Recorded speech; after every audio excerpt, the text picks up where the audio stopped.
All right, and we are live. Let's wait for a quick sound check.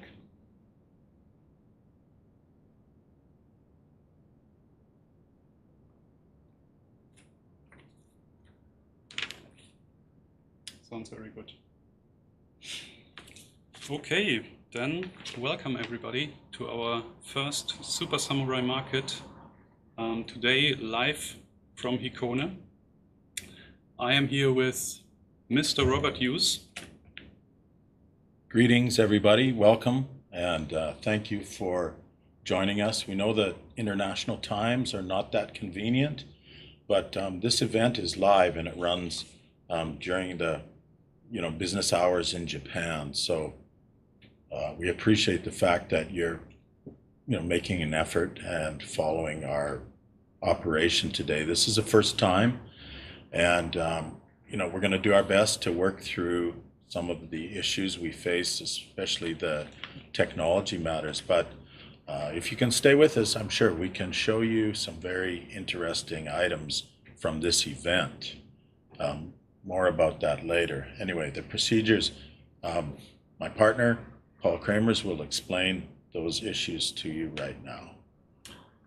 Okay, yeah, we will just a quick overview what we will do during the day. So we have planned for about 4 hours. Probably we will do 3 hours of showing you several items we pre-selected yesterday from this fair here. And then we will have 1 hour left for maybe further items or for special inquiries you can put into the chat.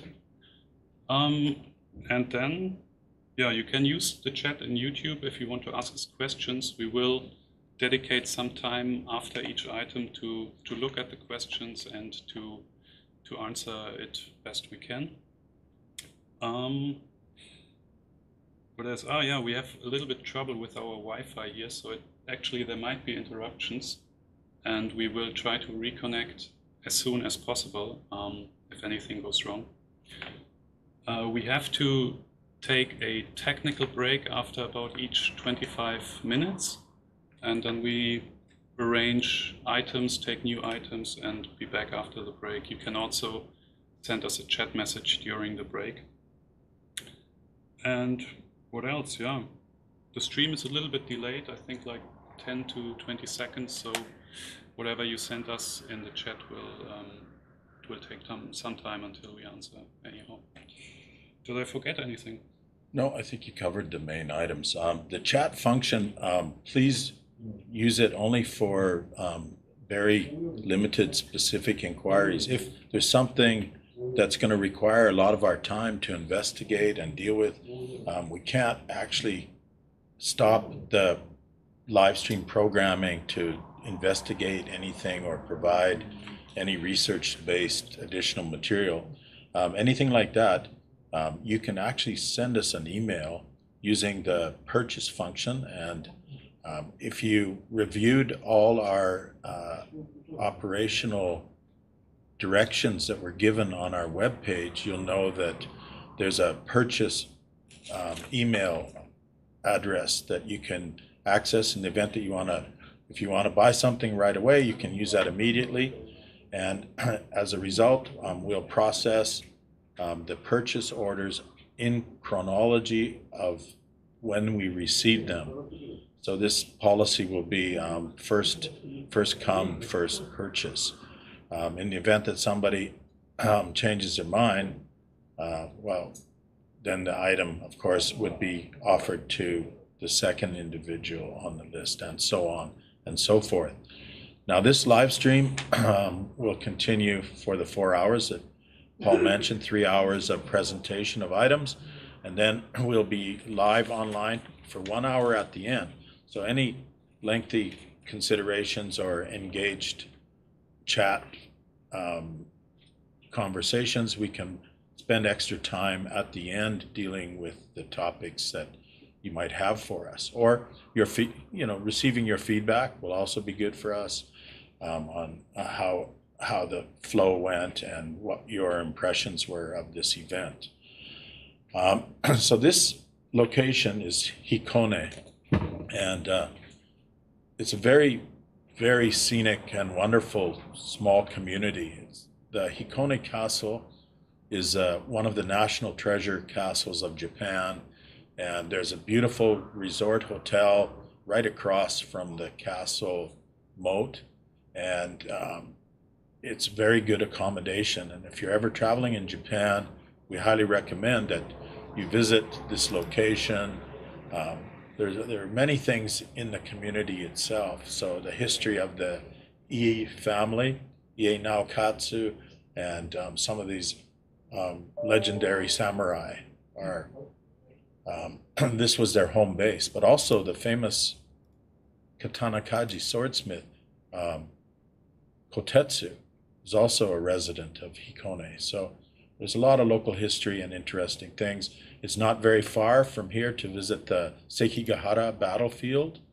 And then additionally, this is very close to Seiki City in Gifu. It's on the lake shore and very close to Kyoto as well. So a short train ride and you can be in Kyoto. So it's quite an interesting community, and it would be a good place to spend a few days just as a tourist. So that's basically where we are. Now today's event is a regional katana Tenji Sokubaikai. Tenji Sokubaikai means exhibition and sale.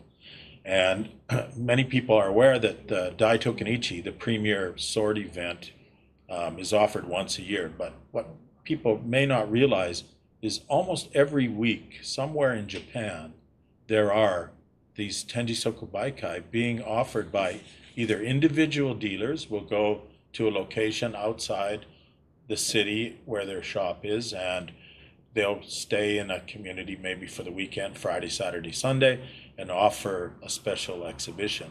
So many of the Tokyo dealers travel up into the Tohoku, northern Japan area, and many of the, the Kansai dealers are in this area, and then southern Japan as well. So this is ongoing, and we're here with, myself, and then there are 4 Japanese dealers participating in this event today. And we gave the background information in our publicity, so you can see that on the website. And we've got with us today Mr. Toru Shimbori, we've got Mr. Motohiro Yamada, we've got Mr. Itatsu. Mr. Itatsu is from Kobe, and we've got Atsuo Imazu, he's from Wakayama, and Mr. Yamada, Mr. Shimbori, and myself are all based out of Kanagawa Prefecture, so sort of the Yokohama, Tokyo area. And of course, Paul, his residence is in Chiba, and he's participating too. And so we've got a large variety of offerings. Let's move. 15 minutes until our next technical break, so start with the first item directly.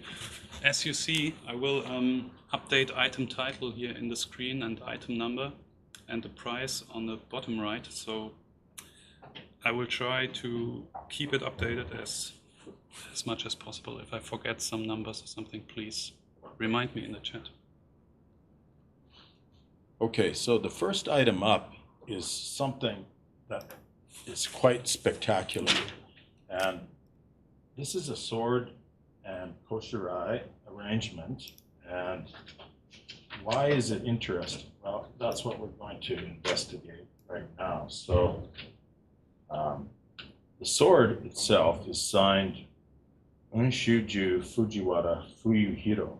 Maybe go over the signature or move the camera to the right. This part is the reverse side of the signature, and it states Namban Tetsu. So this was forged with imported iron.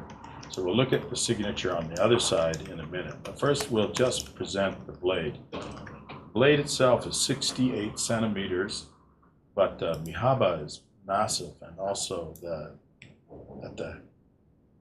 kisaki as well. I'm going to show you the blade just through visual viewing here. You can start to see some of the features. And if I can move that up a little bit. So this Fuyuhiro is said to be the son of Soshu Hirotsugu. So the blade would be dating from sort of late Momoyama, so Tensho, and possibly early Keicho. But the features of the blade look to be late Koto.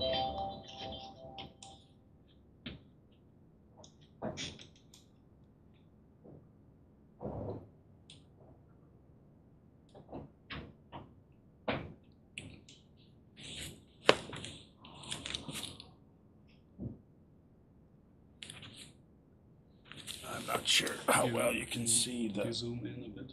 Yeah, move that in here, and Is the Boshi visible? yeah, let's see if we can see this. Discussion. A little difficult to catch the boshi, What but kind of Boshi is it? um, It's Komaru, huh? Yeah. Okay.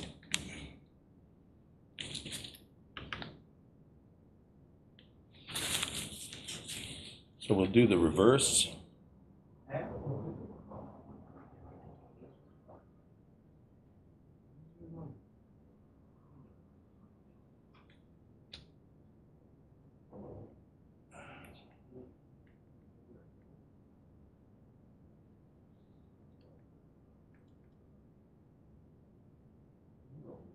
Oh, very nice. Here's Sunagashi right there, right? Or is it Nijuba here over the Haman, right?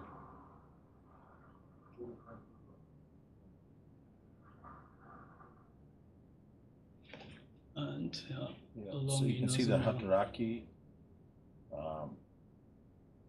Definitely Soshu influenced work.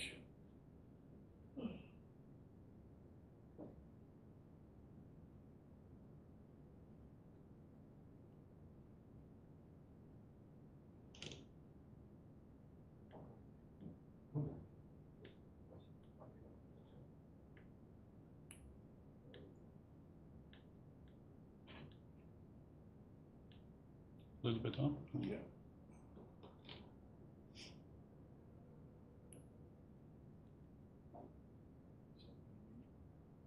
Focus. Oh, it looks Okay. focused, yeah. Yeah. Okay, now this is the part that is fascinating with this sword. So, the signature is very unusual. So at the top of it, the character for Unshu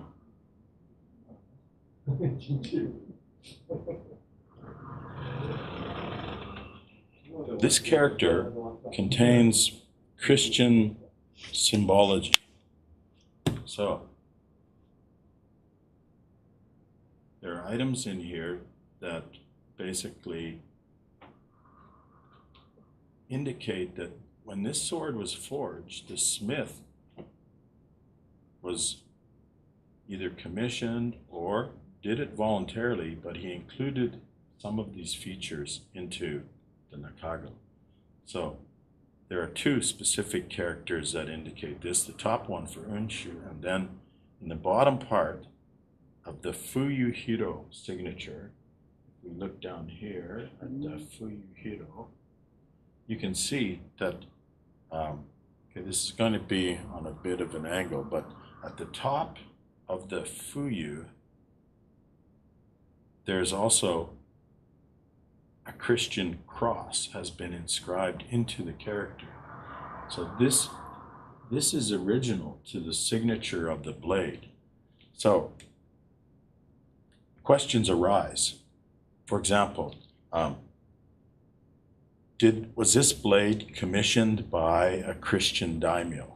If it was, then this would have been prior to the period where Christianity and especially Catholicism were outlawed in Japan, and that brought in the period of persecution against Christians and a long series of martyrdom. And because of those practices, especially in southern Japan, around Nagasaki, the Christian organizations and the Catholics specifically went underground. They stayed as secret practicing Christians for, a few hundred years. And recently, there's been a lot of attention paid to these Kakure Christians. And a great movie came out a few years ago called The Silence, based on a book by Endo Shisaku. And that book tells a story of some Jesuit priests who were in Japan. And one remained in Japan during that period, and it's quite an interesting story. If you have a chance, I recommend you watch that movie. But this sword is very unique in that it's got markings characteristic of that early period. It's definitely something that belongs in a museum with this kind of a story around it to be told of the situation for Christianity in Japan during that period. It's quite special, but also the blade itself is flawless. It's a magnificent blade with a very interesting suguta. So, Shall we go on to the koshirai. Shall I take a Yeah. Or maybe you can show the sugata on the screen. I have to change the camera then. Let me see. Sugata. Here, now you're on. You can maybe hold it in. Okay, this will give you some idea of the dimensions of the blade. More to my side here, I will move away. Maybe turn it like this. Other direction. Yeah. It's awkward because it's all reversed. But anyway, this will just give you some idea about the basic shape of the sword. It's got nice sori, as I mentioned, 68 centimeters long, but a very unique piece. Okay, but it comes with a spectacular koshirai as well. So let's look at that. Now the habaki you can show before I put it back on.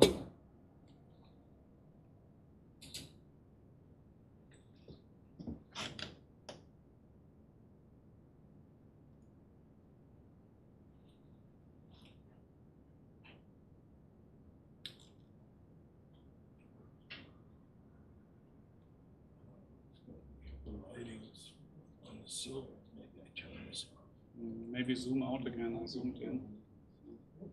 Okay, so it's better with the light off for this one. Okay, this is a habaki that's on this sword, and the habaki itself is a silver habaki, but the interesting feature is that there's scenes engraved on both sides, so I think you can probably make out Mount Fuji in the background.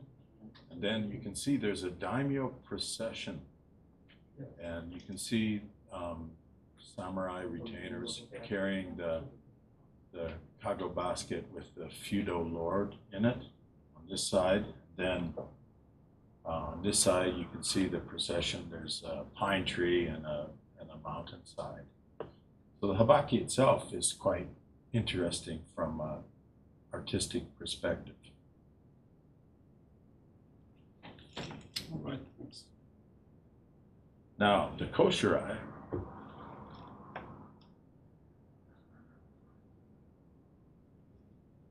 The koshirai is in-suite namban fittings. So what's the connection to the blade with the Christian symbology and the koshirai itself? The koshirai, being namban influenced, the port of entry during the early period at the end of the Muromachi period and throughout the Edo period, when there were restrictions on movement in Japan, Nagasaki was one of the ports of entry, and of course, it fell under the influence of the Dutch because they weren't as ambitious in their proselytizing and missionary activities. So the Japanese were comfortable trading with them out of Nagasaki. So Namba influenced artwork began to appear. Some were imported, and then many local artists started working on it. You can see the Tsuba itself, the motif is dragons, and on the bottom there's a single dragon. On the top there's a phoenix bird. On the reverse side, you've got characters that are typical on Namban works, and then you've got two dragons, and the phoenix is in the bottom right corner. So as Namban Tsuba go, this is it's not the Sukashi type, but it's a nice iron piece with some gold inlay, and it's quite decorative and ornamental. Or maybe show the papers as we get a question to the paper. Is the copyright paper as well? No, just the blade. Okay, at the end we'll show the paper for the sword. Now, I'd like to present the Koshirai itself.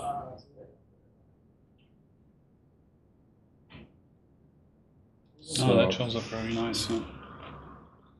The end piece, it's going to be difficult to show the artwork on the end of the kashira, but it's very typical and representative of the Fuji, which we'll get to. But look at the oversized Manuki.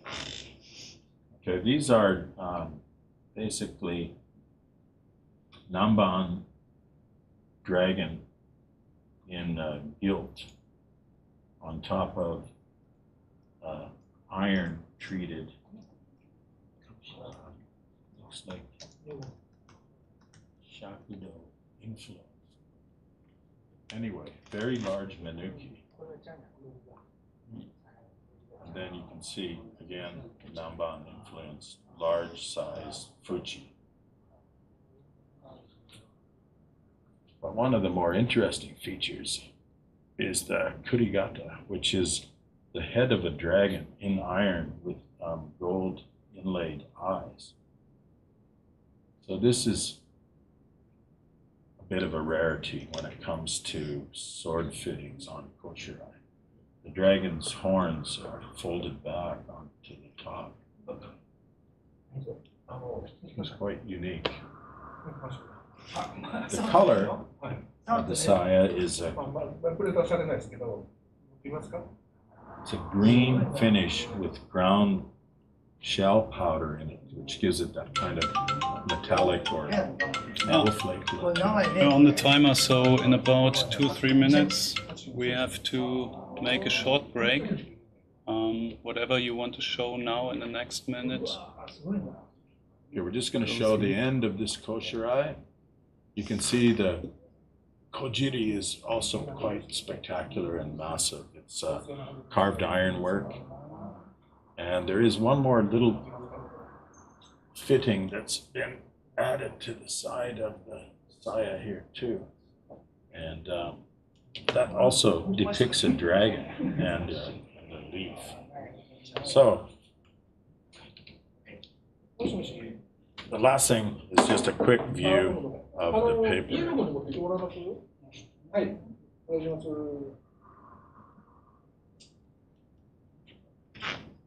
Yeah, you can't see the whole paper. You have to scroll through a little bit, at least So, show the main.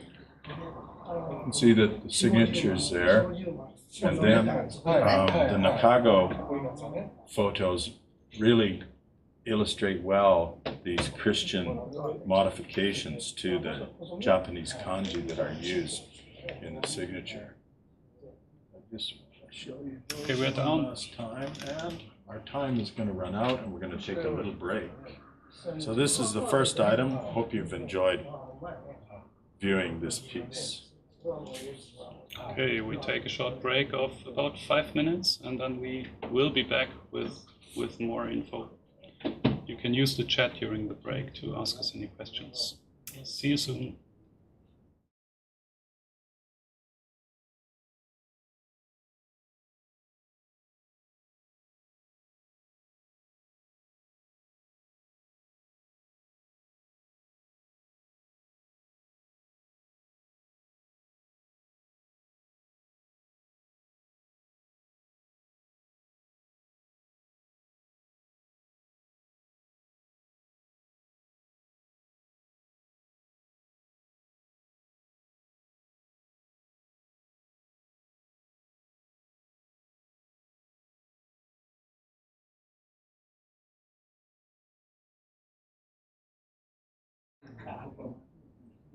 I tell you when it's up. Currently, it's not streaming yet.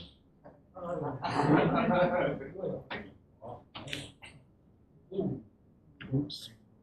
Oh.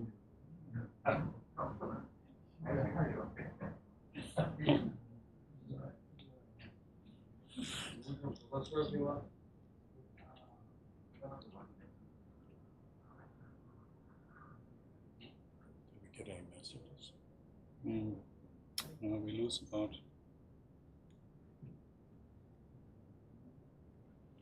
12 people if we break. Sad. The Wi-Fi is just not stable enough.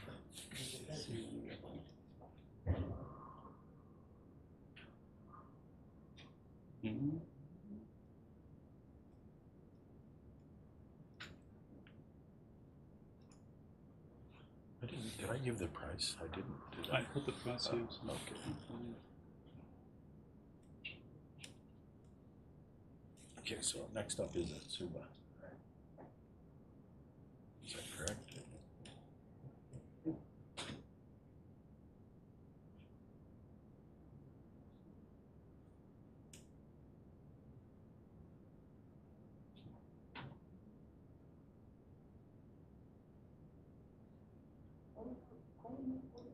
The Fujikashira is after the Tsuba. Says very good correction.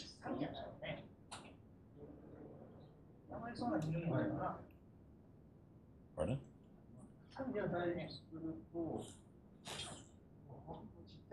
Okay, seems we're back. We're back. Right, then I have to change the item number and you can start introducing the next item. So we're going ahead with the next item for presentation today is actually a product from this region. So we're going to look at Soten Hikone Tsuba. So you can see it now. It's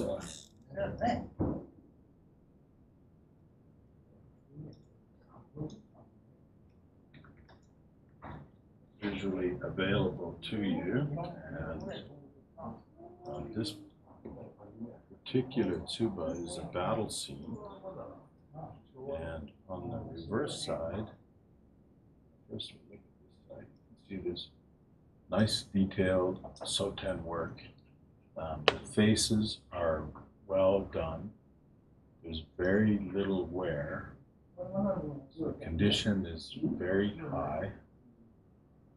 This Tsuba has a Hozon paper, so it's mume, so there's no issues.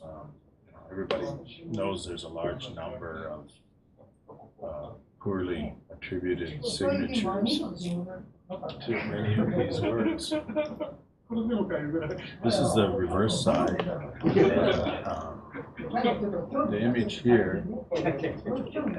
Maybe you have to talk a little bit louder because we have the strong background noise okay. now. So we've got some visitors in our exhibition hall and they're speaking loudly. So there's some background noise. This Tsuba, you can see the image of the warrior on the left side along the rim. This is a depiction, I believe, of Minamoto Yoritomo. So this depiction then represents, you know, the Kamakura period when the Minamoto family was basically in power, based in Kamakura, actually. So the work is very good. The detail is very strong, and you can see nicely detailed inlaid work, typical of the Soten style. So this item, a shot of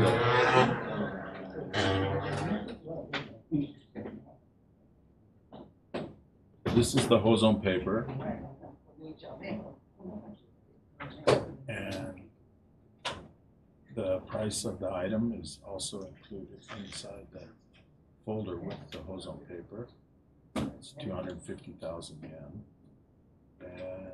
and basically small, short description of the fitting. This comes in a custom box. You can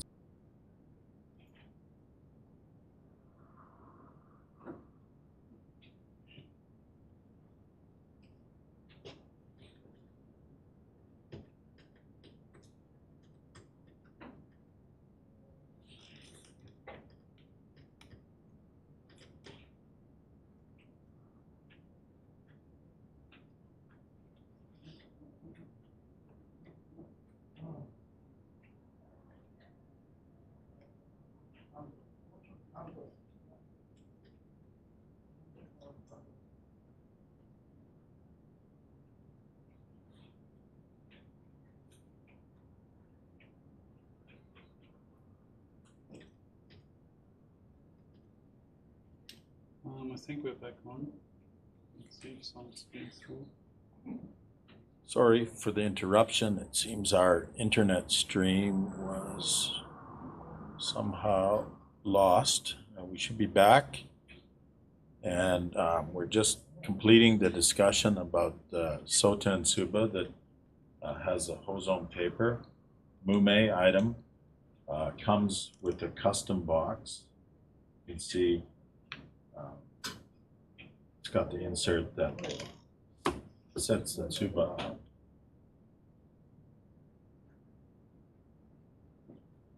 All around, very nice presentation piece in very good condition. Do we move on to the next one? Next item. Okay.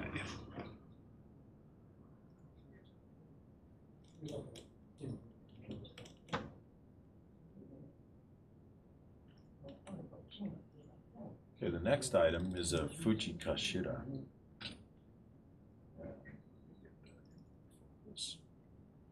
Okay, so this Fuji Kashira is done in shakudo with gold and very nicely detailed. Again, the motif is a bushi or warrior motif. There's a mounted warrior, and then on the Kashira, and then the Fuji itself shows a warrior leaping from a boat. And that scene historically is said to depict Minamoto Yoshitsune, I believe, is the legend associated with this particular piece.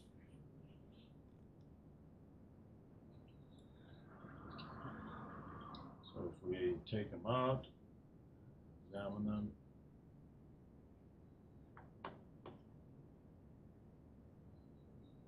You have to adjust maybe a little bit. Okay, yeah, it's perfect.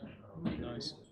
So you can see basically very fine detail, especially the water, the boat itself, and then the warrior. A little bit out of focus. Yeah, very beautiful made golden waves here and fine nanako. Very fine, yes. Very nice Kagagoto piece.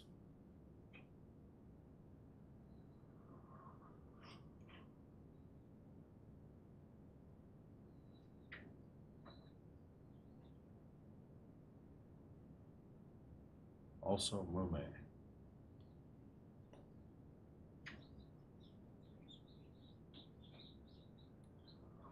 These items come in a custom fit box, nicely displayed. Out of focus, but okay.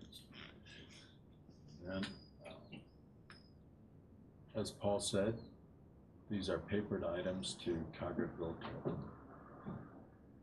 and Hozon paper, and 200,000 yen. And moving on. Okay, a blade again, a Naginata now.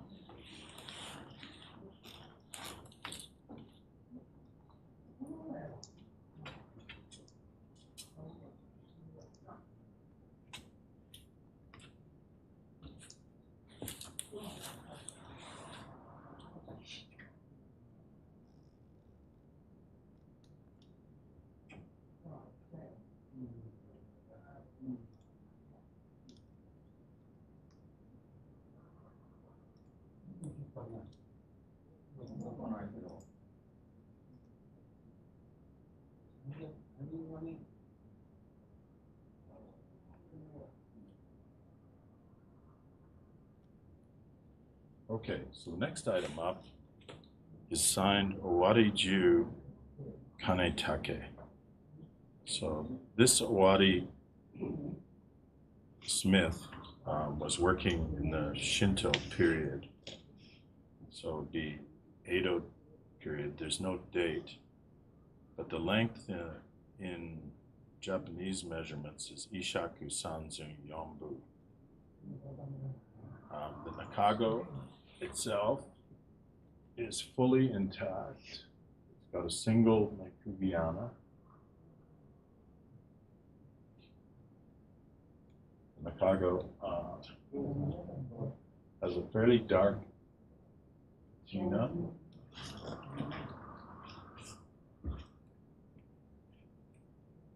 You can see that it hasn't been cut down at all.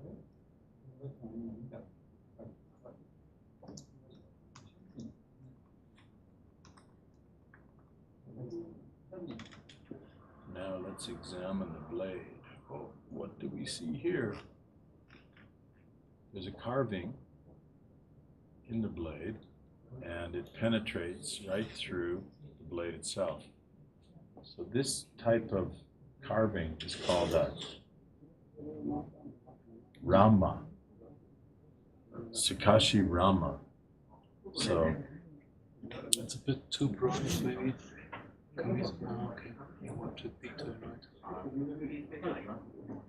need some focus on. inside the Sukashi Rama, you can see that red lacquer has been applied. Okay, there's unfortunately there's just a little bit of rust along the mune. If you're interested in this particular piece, maybe a small amount of restoration could be discussed with it. But the piece is quite unique in that this side, past the Rama panel, you see the blade is Shobuzukuri.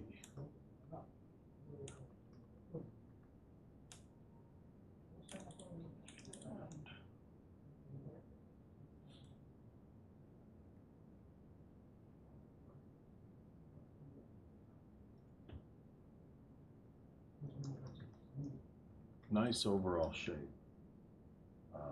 Blade is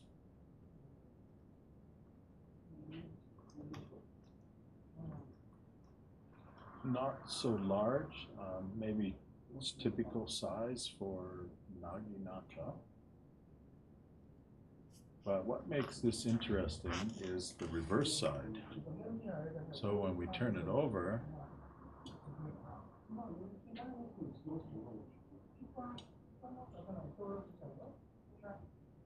So maybe turn on the small light so to have a more focused view, and then the camera should adapt to the light. So you can change it. Like this. Is it sharp? Wait.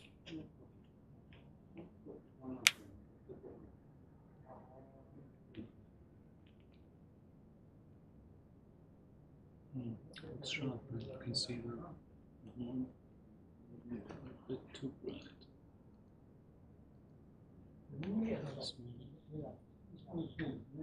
okay, so you already know that the Nakago is full length, single Nekubiana, and this side basically is the unsigned portion of it. Just do a quick sweep for you there. Now it's out of the frame.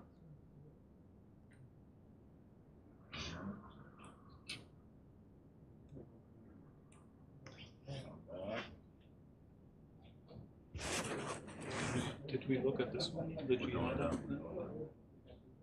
Sit back, relax here. I'm moving along. Okay, now we're back on the blade portion. We're going past the Rama. You can see the temper line. You can see features in the Jigan and Hada. There's a bit of rough on it there, but not openings.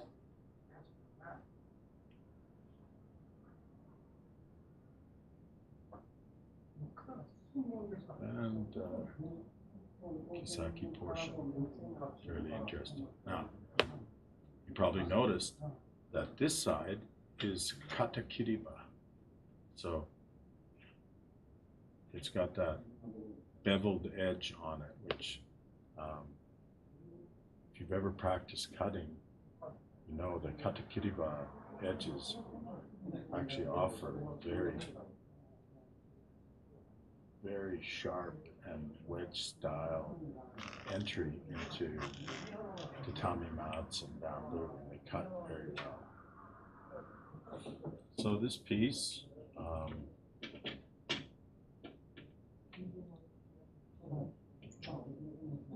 comes with a Tokubetsu Hozon certificate, and certificate is basically here. You see that indicates it's a Shinto blade on the certificate as well. Dimensions, Ishaku Sanzu Yambu, and then this item is being offered at 350,000 yen. I put the wrong price. Sorry for that. Okay.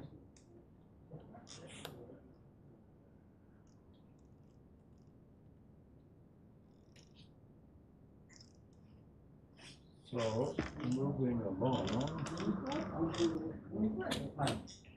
we're going to... Next up is, we have the Naginata 8 Tsuba, Owari Hozon 2. Owari Jidai. Here it is.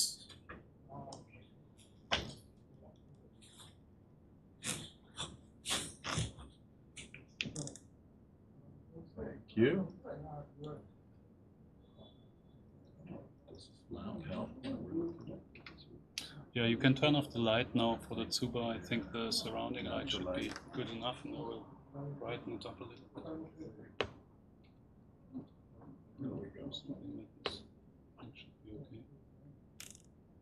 Yeah, you can't zoom out anymore. It's already. Okay, so this item, Owari, large size, well cut, executed, Tsukashi Tsuba. Paper says Mume Owari Edo. The dimensions,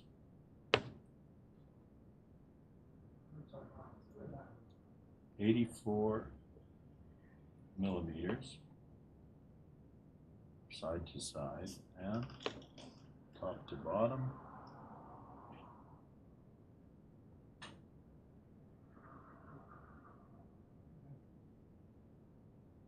Basically the same. How much was the dimension? 84 millimeters. 84. Okay. 84 by 84. Just check that again. 84. Quite symmetrical. And 84, yeah. Yeah, also the very typical symmetrical design which we know from Owari schools. Interlocking rings. Tsuba. Yeah. But patina is very nice. It might be a Musashino motif. What do they say in the paper about the motif? Do they say Musashino?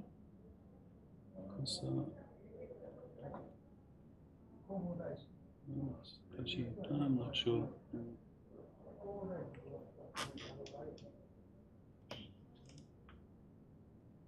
Basically, rings.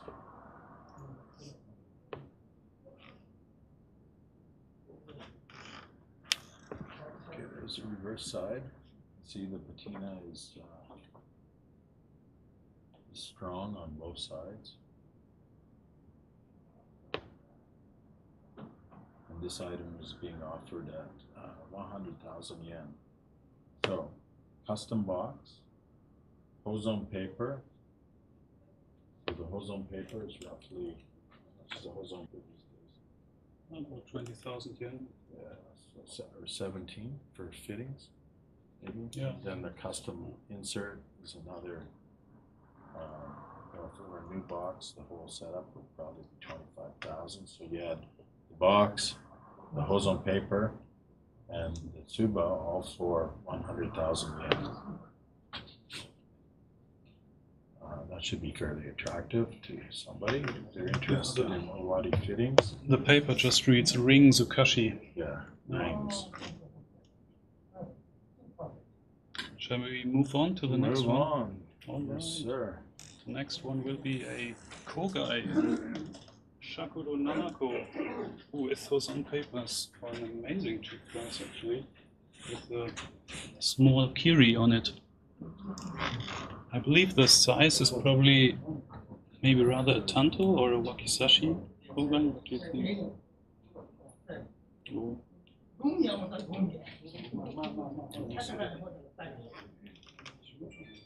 Okay, let's put this down and have a look. So, this is a beautiful Kogai. Zoom in on that a little bit. And it's Shakudo Nanako. Then there's a little shishi. There's a little bit of fabric tucked in there. Get that out. But basically, we'll review the whole Kogai so you can see the general condition. The Shakudo is on this side is quite strong.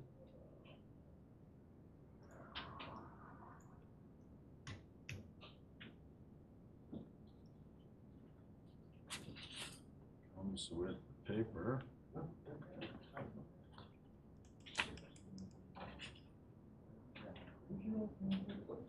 And this item is signed.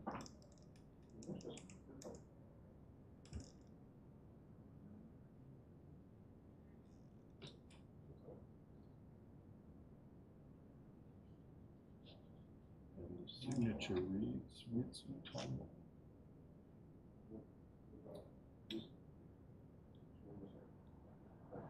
See the characters right there for Mitsutomo. It's a bit unsharp. Maybe you can focus a bit. Okay, so it's with the Hozon paper, so MBTHK is saying it's all good.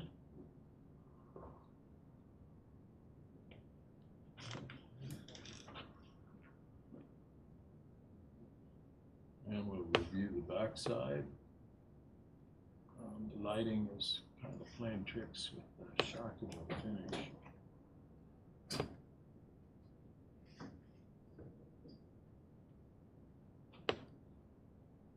But this kind of piece, if you're in need of a Kogai to complement a Koshirai, and if you need a Shakudo fitting with a small shishi, then this is the piece that would complement your Koshirai.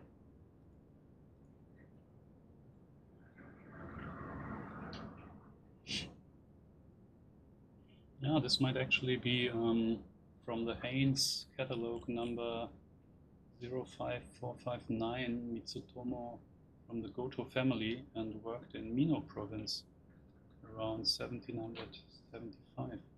So Mino Goto. Basically. There's a little bit of fluff on there, which I'm trying to extract. Yeah, but maybe there are also other Mitsutomos, so could also point to Kikoga needs some more research which one exactly was meant here. That's the fun of purchasing something like this, is an opportunity to do additional research in addition to what the paper says. And it's not uncommon for collectors to actually learn a lot more and then sometimes even question the judgment on the paper. Okay, so the little bit of fluff that was tucked into the top of the shishi, been able to extract that. So just zoom in on that a little bit. It's Kirin, yeah. Got a Kirin. Oh yeah, it's a Kirin giraffe, not the shishi. Okay.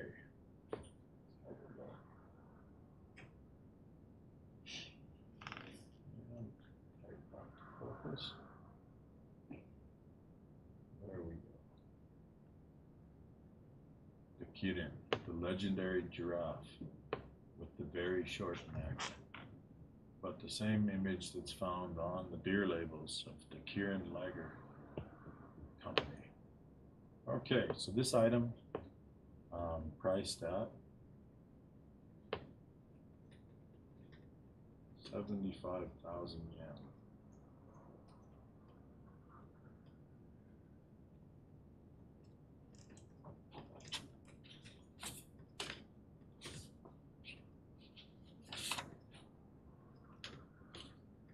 And moving along, what do we have coming up?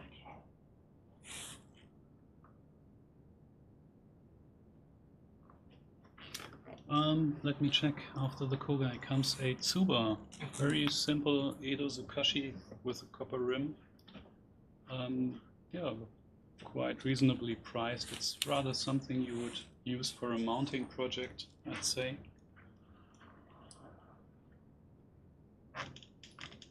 Okay, so here we go. It's quite large, right? Yes, so let's just get a quick read on the width is 84 millimeters, and height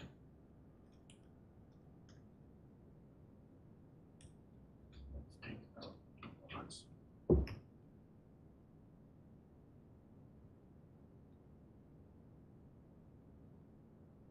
Okay, it's coming in, so top to bottom, height is coming in at 88 millimeters, and the width was 84.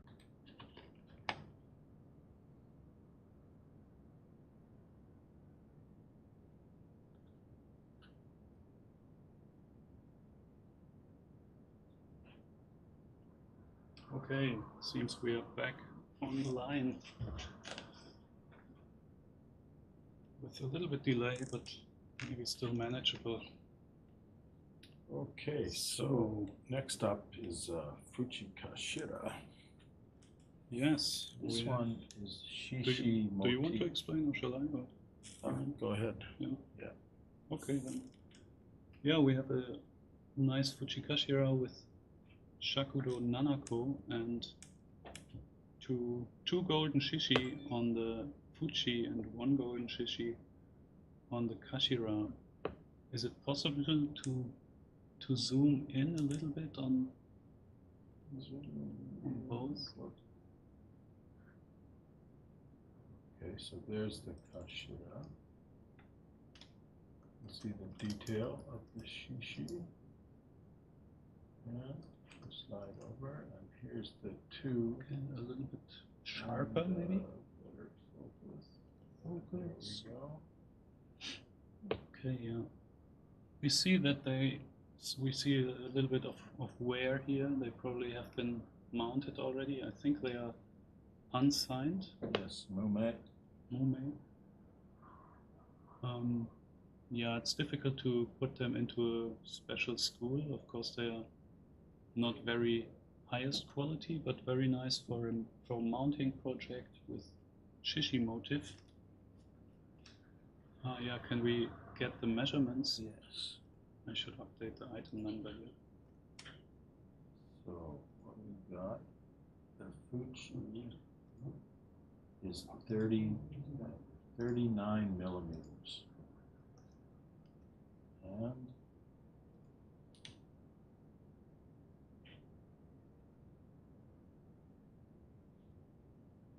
the Kashira is coming in at 34.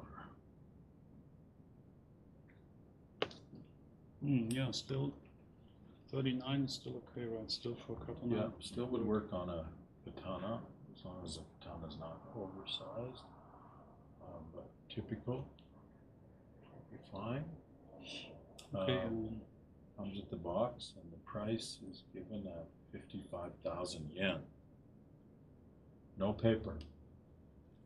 Okay, and we directly move on to the next item. We have a pair of Menuki. Item number should be updated here. And these are two sumo ringers here. Sumo wrestlers. In I wonder if I could say a Wakisashi style, but I would rather point to a Kinko style. Maybe definitely faces are not too Goto-esque, and the expression.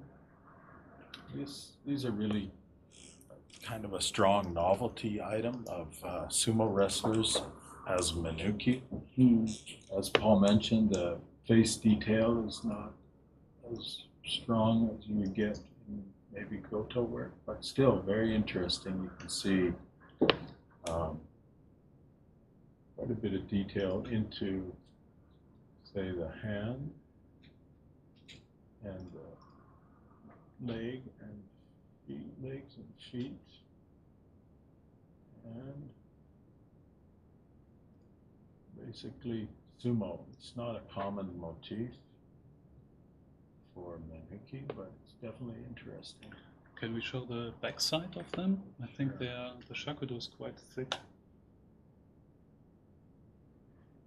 And they are also like, how do you say, concave or convex on the back?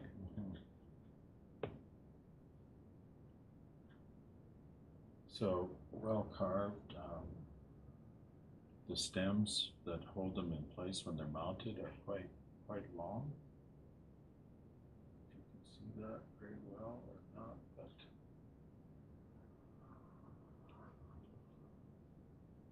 anyway, they make a very unique mounting for a Tanto or a Wakisashi.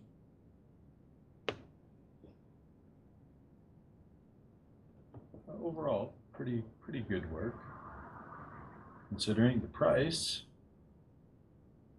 coming in at 45,000 yen for novelty Menuki in the sumo motif. Okay, we go to the next one. Next, we have a pair of Menuki again. It is copper with gold plating. Which Menuki? Oh wait, these are the shoki and the oni. Okay, thank you.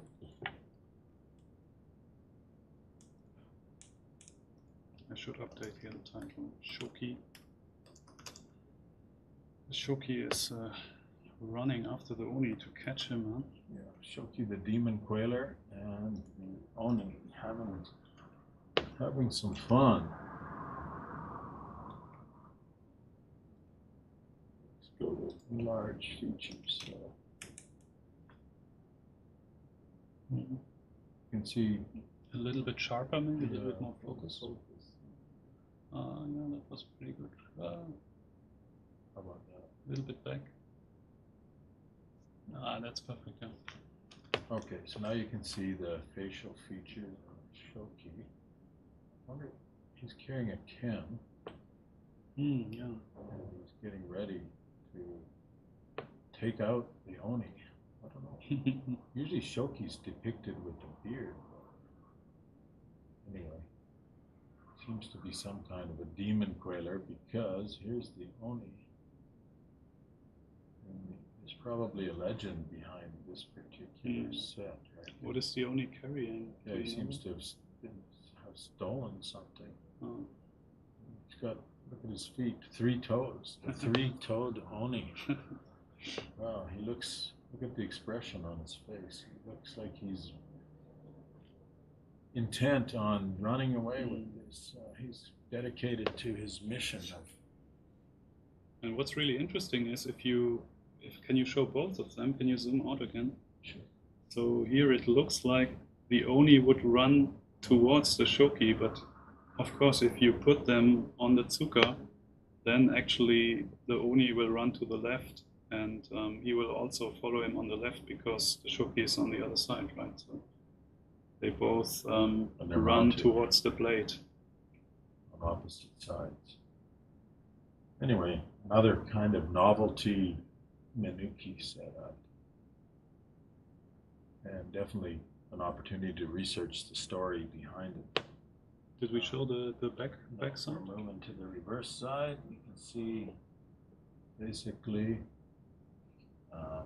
you know, the dimension fairly deep. You can see the stem is fairly large. And there's some situation here. Anyway.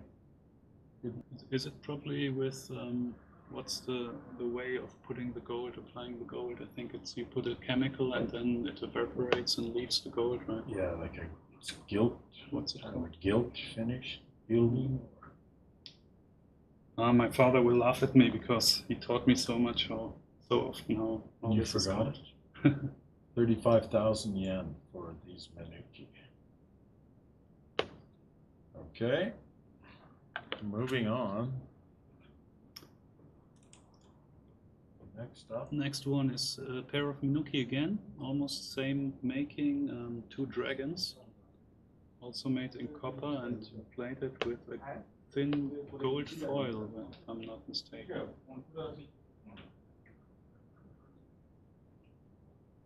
Okay, so these Menuki, dimension-wise, coming in at about 46 millimeters.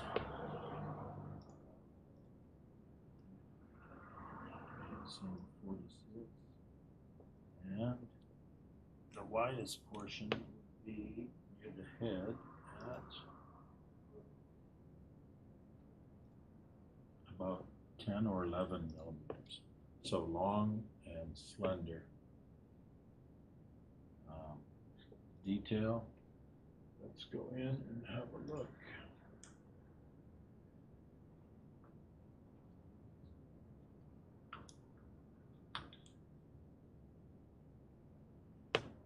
Okay, so you can see the detail is quite nice. Along the back side, you can see the scales in detail, the tail itself, the claws, and the expression on the dragon is one of mischief. The reverse side.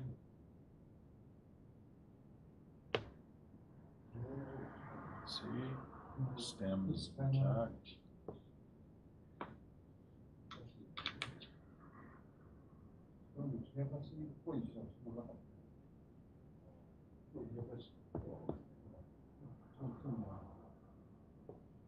So these also good mountable pieces for creating a dragon motif koshirai.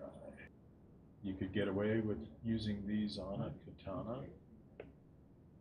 because of the length, but they would also work on a wakizashi as well. The price at 33,000 yen. Anything else, Paul?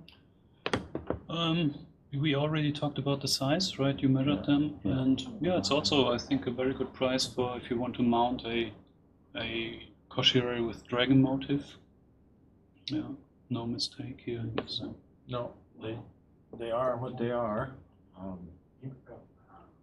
Actually, these would probably get a paper, but you know, there wouldn't be much point in spending the extra money if you're creating a koshirai. The paper would be almost the same price as Exactly. That's what. So, anyway, okay. Nice, clean pair of Menuki, ideal for developing koshirai. Next item we have a Fujikashira. Actually, a very nice piece. Tokubetsu was on to Owari Kinko. Okay, so here we go. Holds on paper.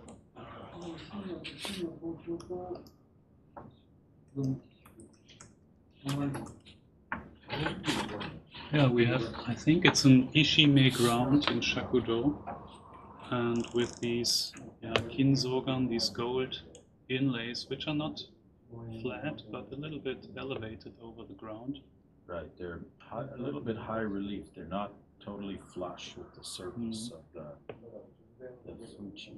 And we have the kiri, several kirimon. Kiri, a lot of delicate work around it. That side, kiri is in shakudo.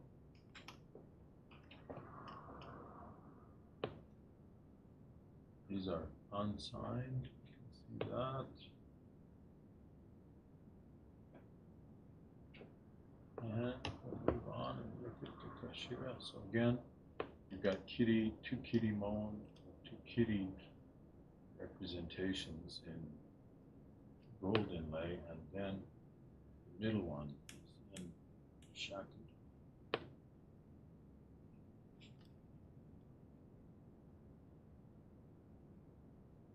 The stegome are intact. And that's the inside look.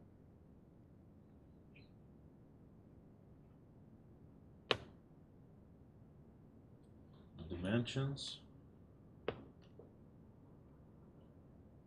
Okay, on the fuji, we got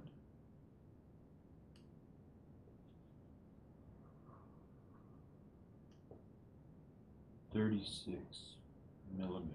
A little bit tight for katana, but great. Probably Tanto size. Tanto and possibly Wakisashi. So you wouldn't want to try these for a katana. Look at how small the kashira is.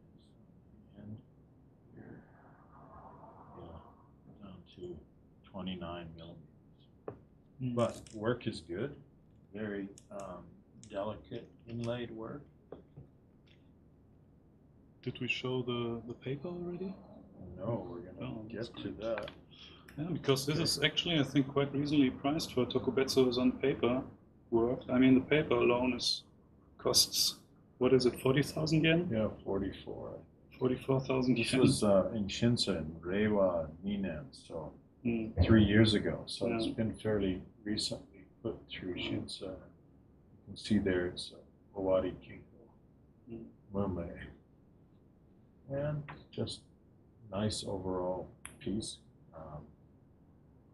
High enough quality to enjoy as a collectible, but also right on the edge where if you're, looking for mounting for a Tanto or a small Wakisashi, it would work for that too. Anyway, Tokubetsu Hozon papers, and the price is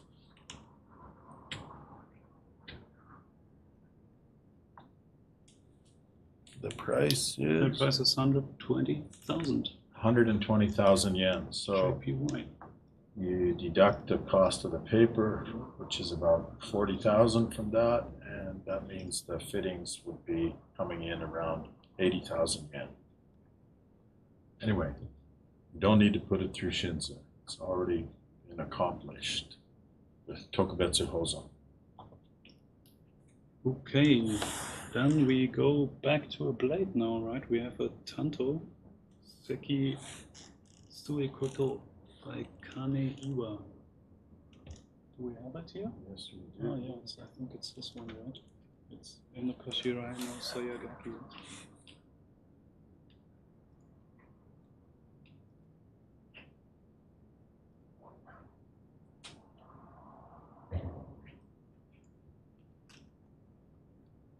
Okay, so this particular piece, we'll go over the Koshirai first because the blade is not in Shirosaya. The blade is actually mounted in Koshirai. So what you can see here is the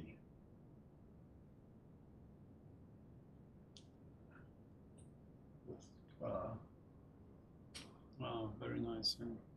the fittings on the Kashira are waves,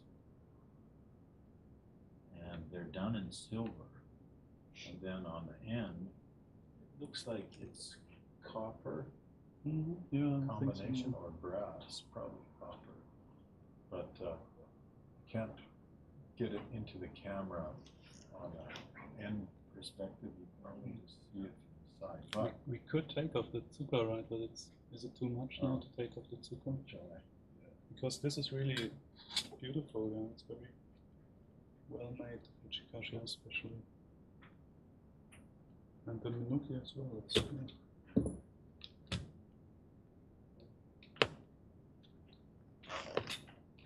Okay, so look at the scar. You can see. Now you need to go.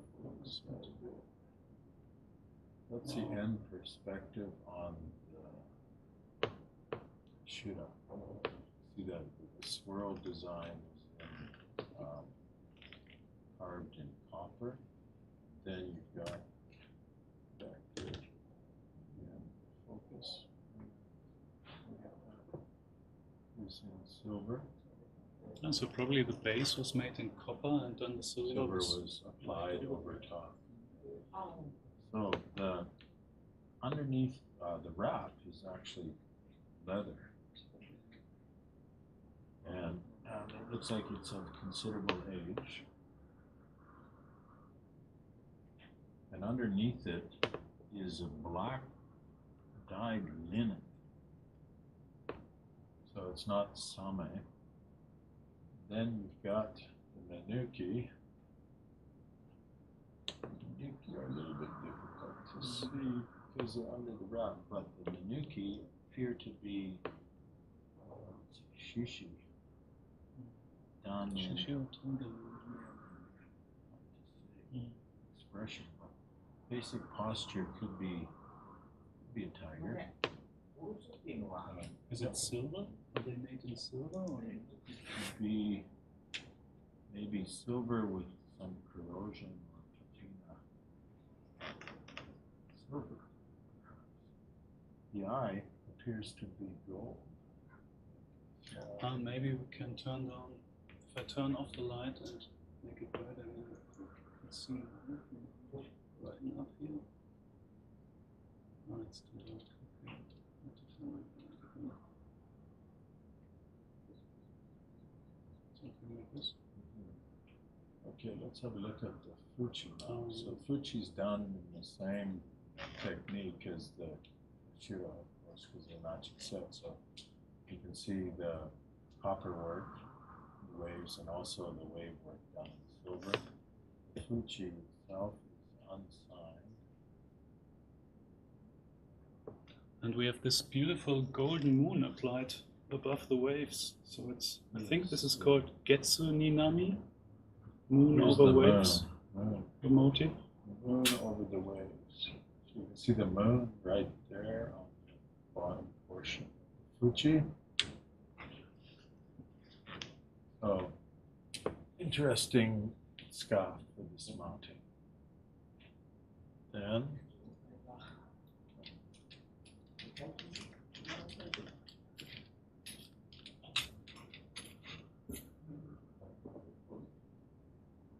the Tsuba.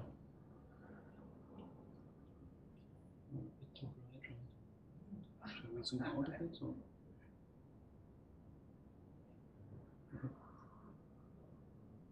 You can see that this core of the Tsuba is copper, and then it's got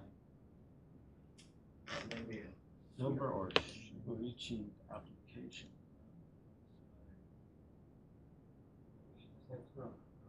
Probably silver with a patina. Anyway, it's basic. No engraving, but it works because the composition materials match the Fuchikashira. Next, I'm going to examine the blade.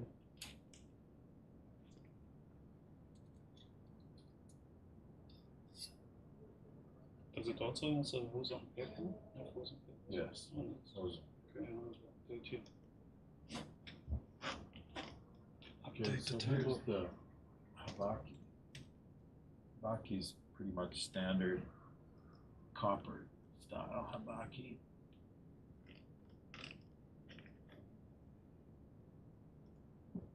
And I'm going to have a look at the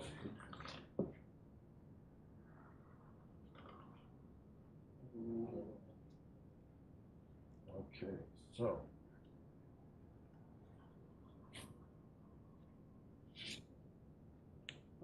this signature, 2-character, is read Kane Iwa.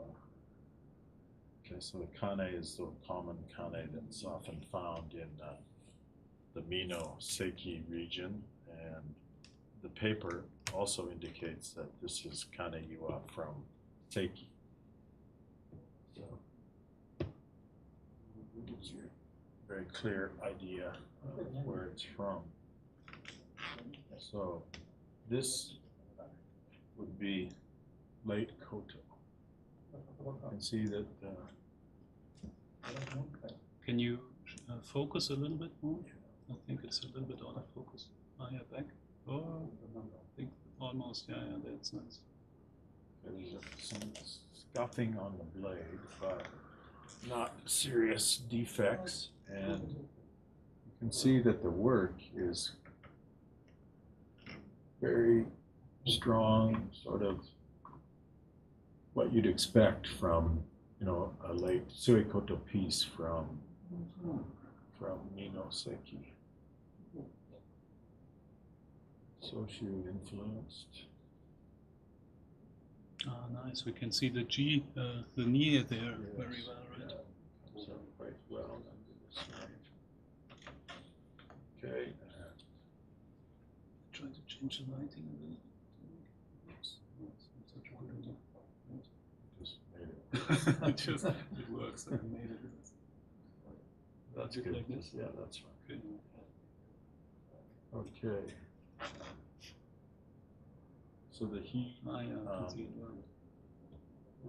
pretty much down the whole leg to this point where the habaki fits on. Let's have a look at the opposite side.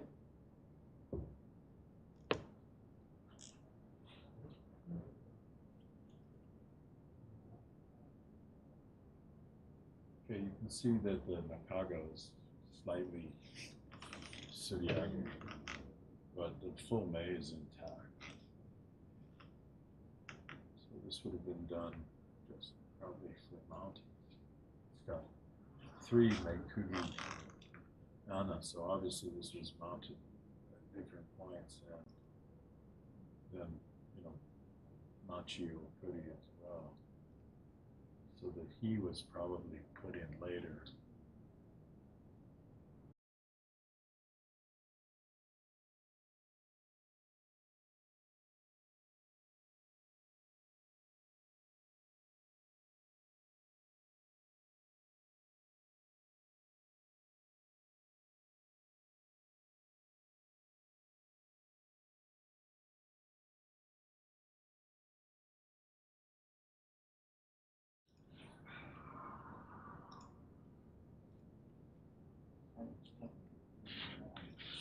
Oh, why in it?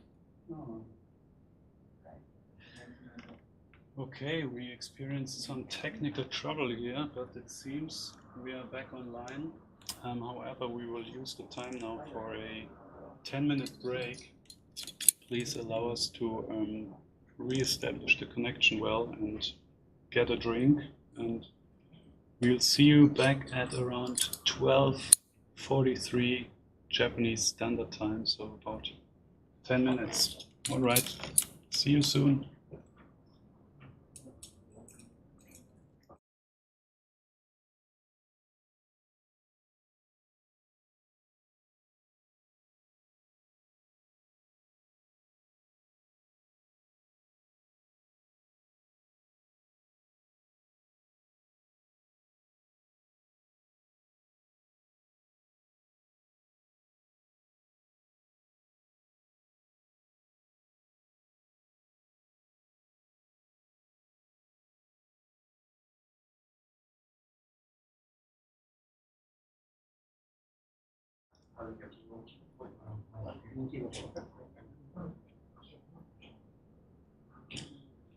All right, we should be back on, and yeah, we will continue with some items, a little small information in between.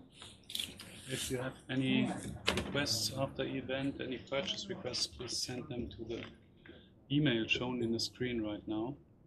And you can find more information as well on the website www.supersamuraimarket.com.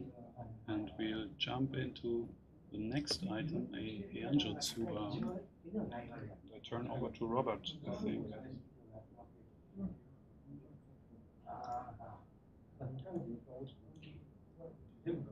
Okay, so we're back in action, and right now we're presenting a good solid Heianjo piece. The work, I guess, say anything, it's typical Heianjo inlay.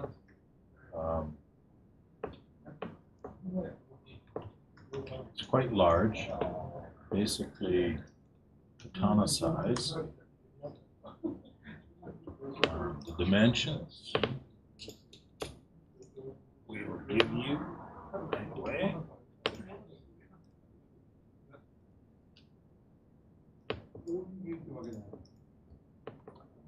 .82 millimeters across, and no surprise, 82 millimeters top to bottom. It's a circle. The inlay appears to be mostly intact. There might be some loss down here in this corner. Around the opposite side, all of the inlay appears to be there. On the reverse side,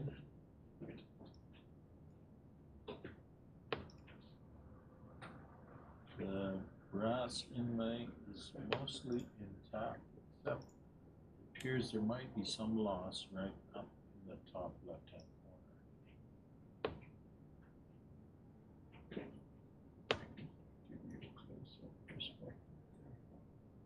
Right in there, there appears to be some loss on the back side, and I believe right down here in the bottom perspective, there might be some loss. Yes, we want some bento. Somebody is just bringing us some food. Starving. Okay. So, we've given you the dimensions of this piece and described the condition. Basically, what remains is to indicate the price, and in the box, the price is listed at 60,000 yen. Okay. Was this the one you said had a Yeah, it paper? has Tokubetsu Keicho paper. Okay, so this Tsuba has a Tokubetsu Keicho paper.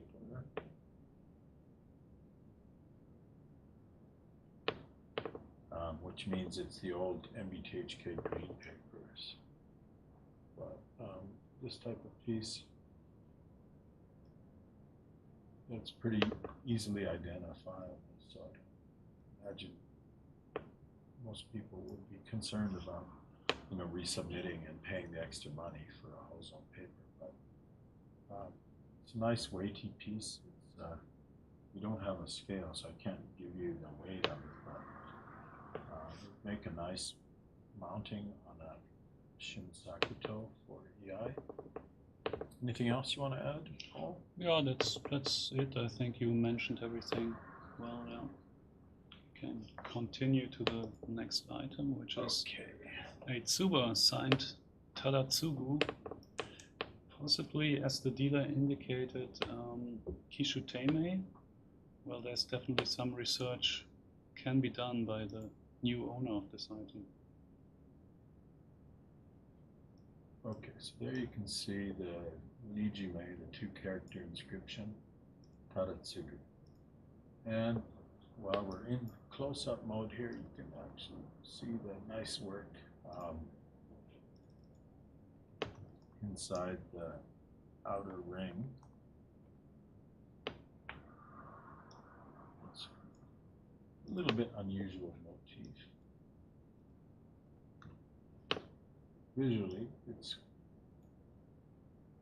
quite attractive.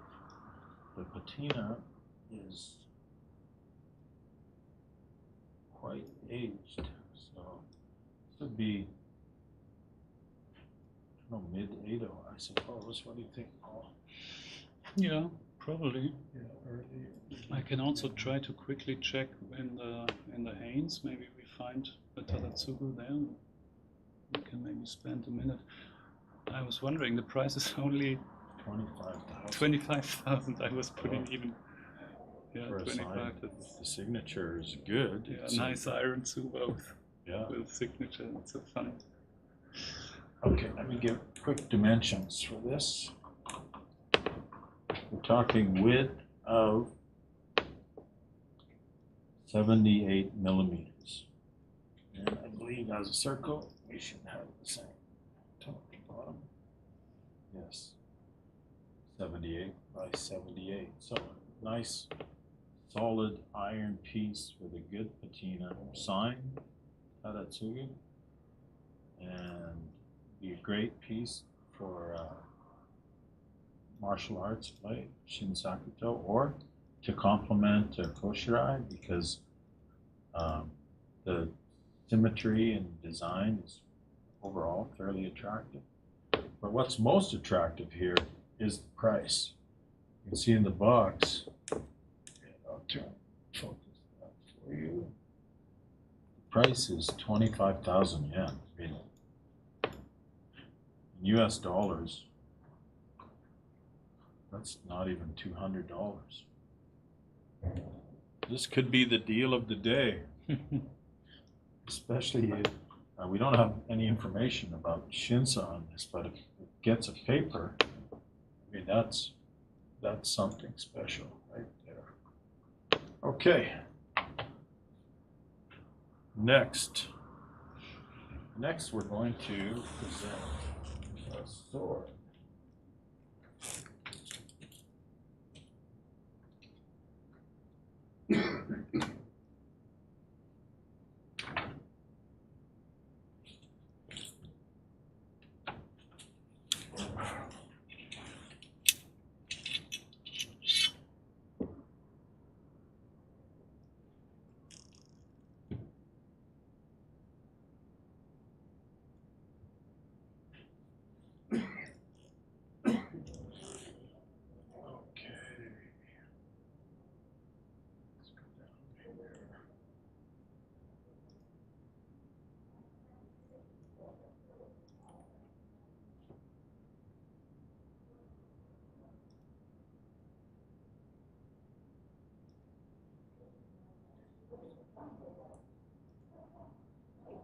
Okay, so from this perspective, you'll see the Nakago is ubu, and we've got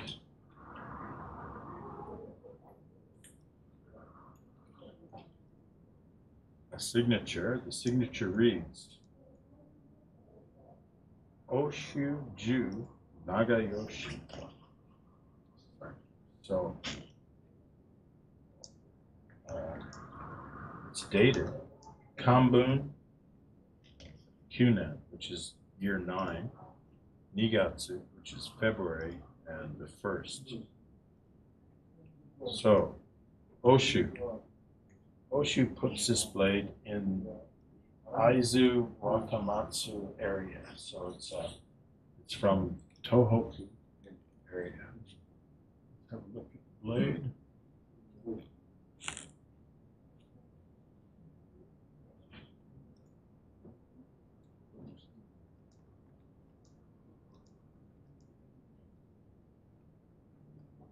The length, gotta mention that.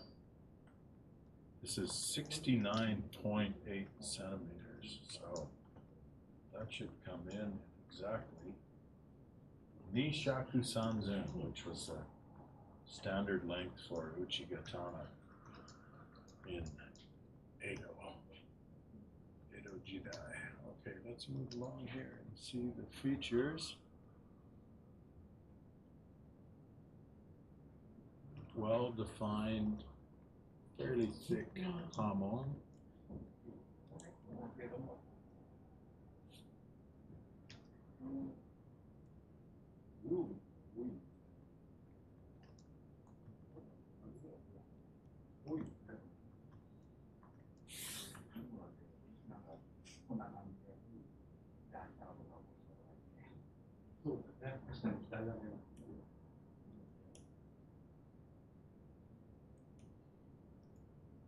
And we've arrived at the Kisaki and the Boshi.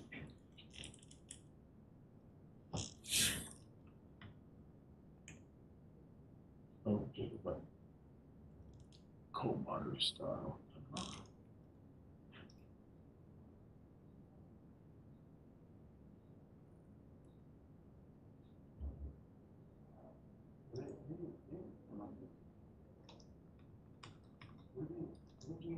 And we'll come back. There appears to be a few spots of Tobiyaki.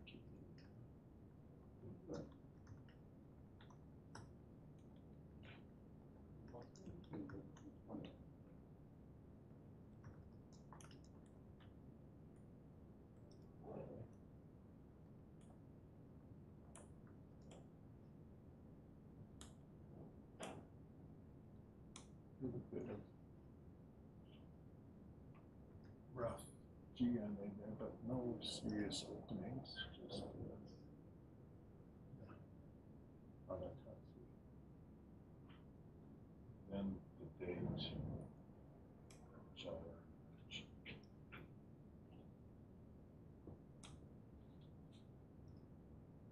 Okay, this blade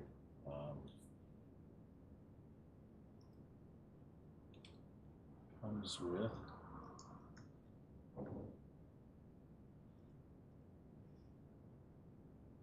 a gold wash habaki.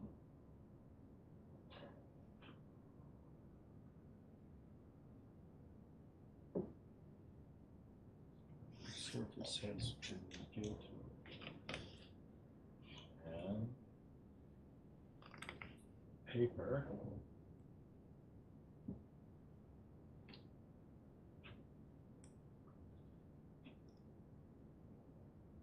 is Tokubetsu Hozon.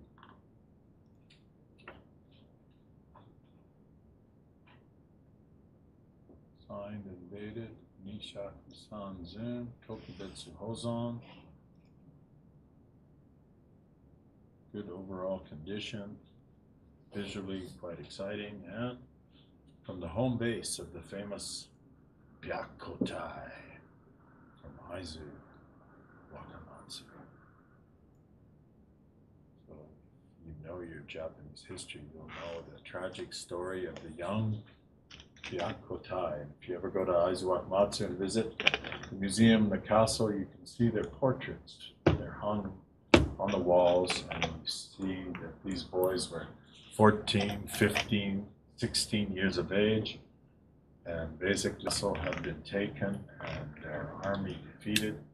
They committed ritual suicide. Anyway, an interesting piece in good condition. Anything, Paul, on this item? I was talking to some people here online, so I didn't. You weren't following. Okay. I didn't listen much, but we are still on. That's a good sign, and we can continue, I think, to the next piece. Item, which is a Tsuba. Yes, sir. In Futatsu Tomoe design. Actually, a very strong iron Tsuba, and also a very special price, which makes me a bit laugh because if no one buys this one, I will get it. Okay, so here you see a solid iron piece with a very nice patina, and it's the Futatsu Domoe. So the two commas, or the, representing yin, yo, yin, yang, that visual presentation. This particular tsuba is 80 millimeters in width, and should also be, as a circle, should be the same top to bottom, which it is, 80 by 80. Okay, so on the reverse, just put my glove back on. Reverse side, a little bit of age showing, but overall, iron condition is very nice. Patina is good. The rim shows a few little bones along the way there. Kotsu, but not so much. Anyway, it's just a nice piece. It would be great for a mounted katana. And what's really amazing is, as Paul has mentioned, the price. Yeah, let's zoom in on that. So you can see 25,000 yen. So we're talking, you know, just a little over $200 for this piece, right? I believe maybe even less than 200. Yeah. Yeah, less than 200, right? Because if it was 28,000 yen, would be $200. So less than $200, ladies and gentlemen.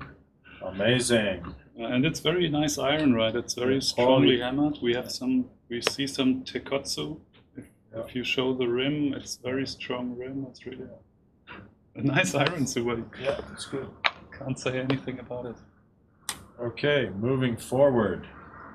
Okay, our next item will be another Heianjo Tsuba in Kikugata, ne? Kikugata. With Sentoku inlays.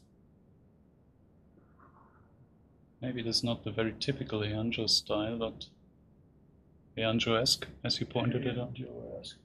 So the artistic work reflects, you know, the Heianjo influence, but the style of the Tsuba, you know, iron base as a chrysanthemum flower, it's actually quite striking and makes for a nice combination, actually. As far as the inlay goes,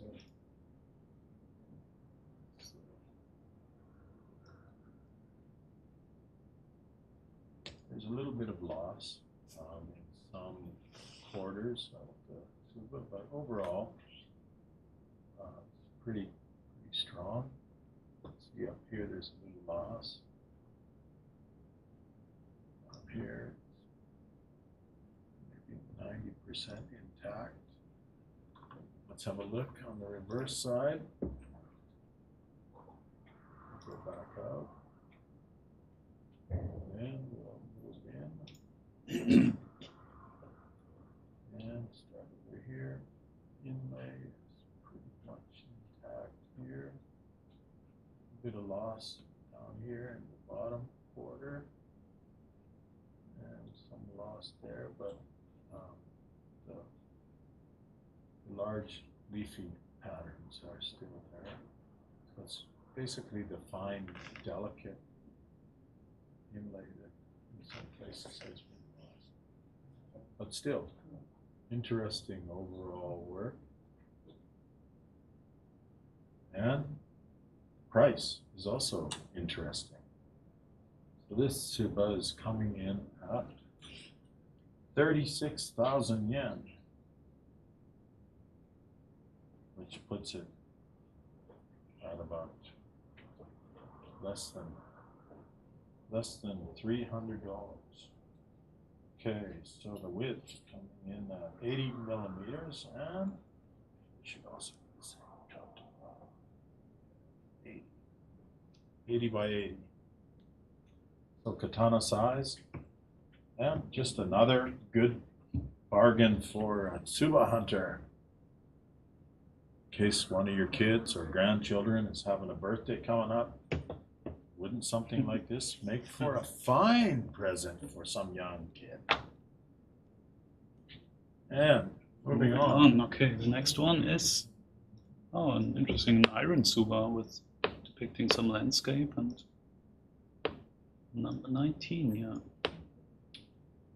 Okay. This might be Beaver Lake, right? This might be from the area. Right where we are. Must be Beaverco. There's the water washing in right down the street, and it's also on the splashing of the waves. Actually, on the right, along the right side, you can see a pagoda pavilion, there's the waves in the bottom, and then there's various plant life and some hills or mountains, and small Sukashi work down in the bottom. And the rim is interesting in that it shows detail of pounding.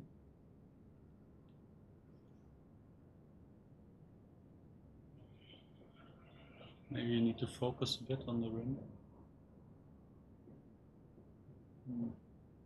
A little bit back. Ah, perfect.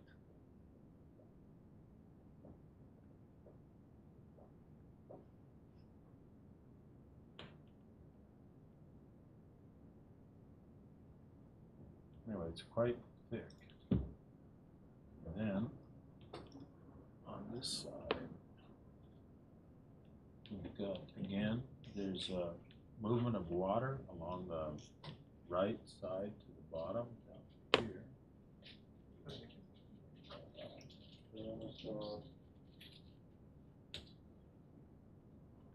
It's upside down now. Flip it. Okay, so we got the house and some bamboo, and then the Sukashi, and then the waves and the boat. There we go. Now we got it all oriented in perspective. The waves rocking the small boat and standing individual in the boat.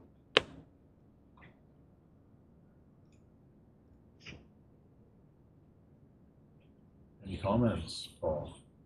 To this Tsuba, yeah, well, it's interesting because this difference between the thickness of the rim and the plate. Oh, now I get the signal that we have to make a short break soon, maybe after this item. Yeah, I mean, of course, it's not a very big masterpiece, but it's just interesting because of this kind of the form, right? And of this, yeah, hammered or rounded rim. Which, Presentation is pretty interesting. Yeah.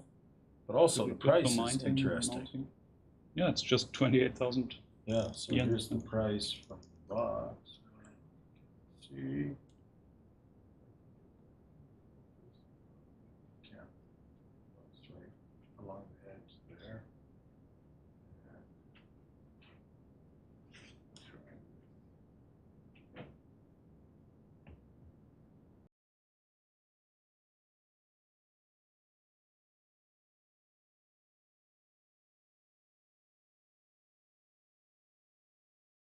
Let's see if it works. Oh, short break. It came through actually. You're right. I messed up the time there. 11:15. Okay. That's small Wow. issue. Wow, we are back on after Okay. having the worst trouble yet. Restarting everything. It seems we can actually continue the broadcast. Okay. Very surprised, happily. What's next? Well, let's go. Let's go on. The swords, I think there's a sword. Let me open the list again. right? The Uda or the Mr.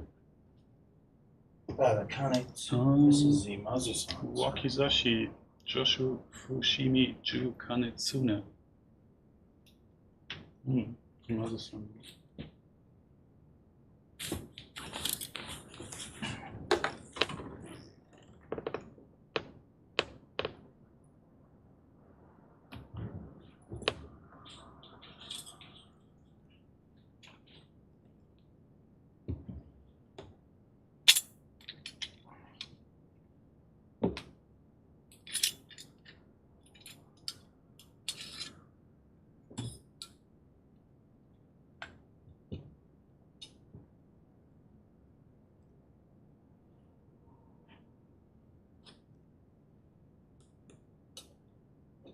So,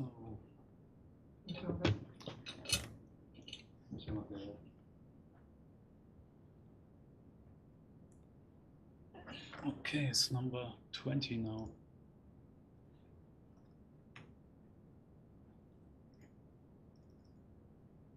Wakisashi, Kizashi,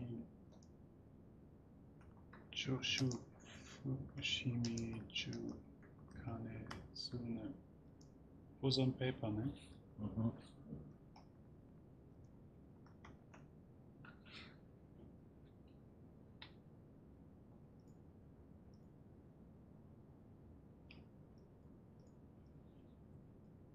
Okay, you're good to go. Yeah.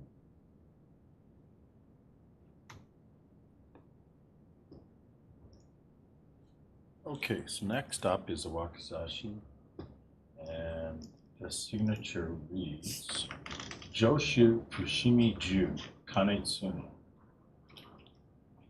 So this Smith just dates from the Yamashiro piece from Kyoto area, and it would date from the Momoyama period, so Tensho date, and it's Ubu Nakago.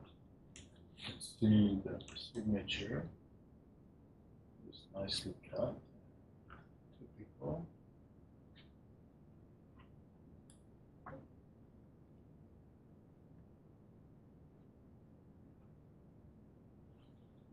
And this blade comes with his own certificate, so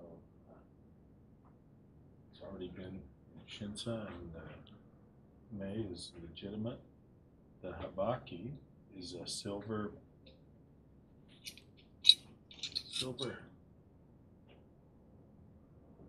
solid silver piece.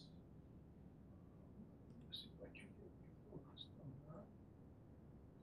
It's a little awkward with the light, but basically you can see the construction of it. Try to maybe a little bit louder, speak a bit louder. Okay. Due to the. Now we've got there's background visitors in the exhibition space we've got, so I'll try and speak up. You can see the Habaki. It's got some nice design work on it, silver. Then let's go back to the blade.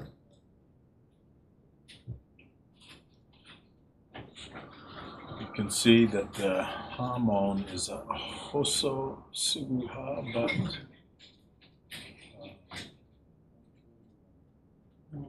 the jigane is very tight. Then in this area, it starts to get more pronounced.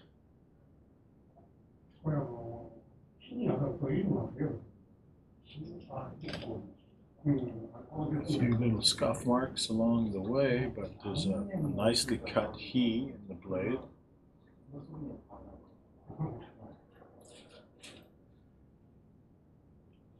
And one of the primary features is the okisaki with this particular piece. So overall, it comes off as being a very strong looking, beefy wakizashi. And if we hold it like that, you get a better idea of the hamon and the way the he is cut.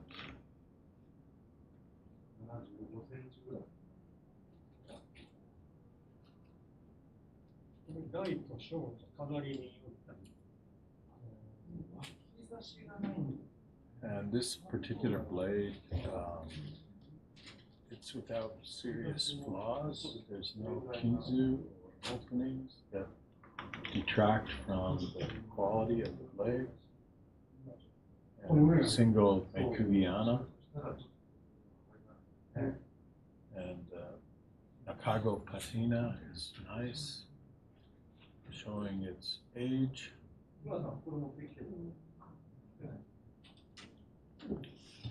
And let's have a look at the fittings. So, look at the sky here.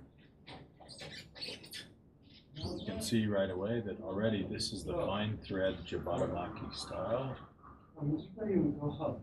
Good condition. Then as far as the fittings go, you can see here that Kashira. Zoom a bit in. Sorry, not zoom. Focus a little bit Yeah, more. more- Oh yeah, nice. you can see the features of the Kashira, the floral pattern botan. This is typical Mino work. Base is done in Shakudo. And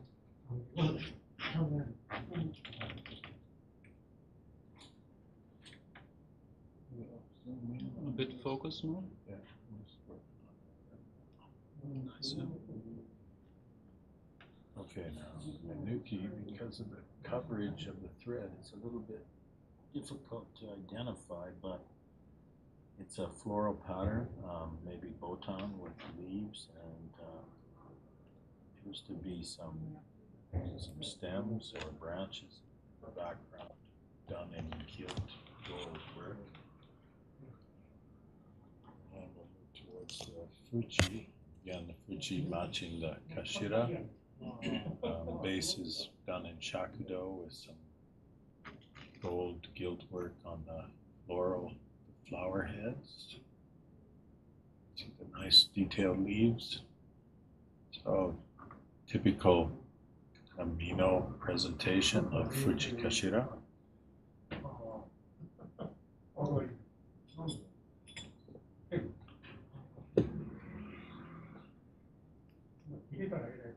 Now we're going to look at the Tsuba, and you can see that the Tsuba is nicely detailed work.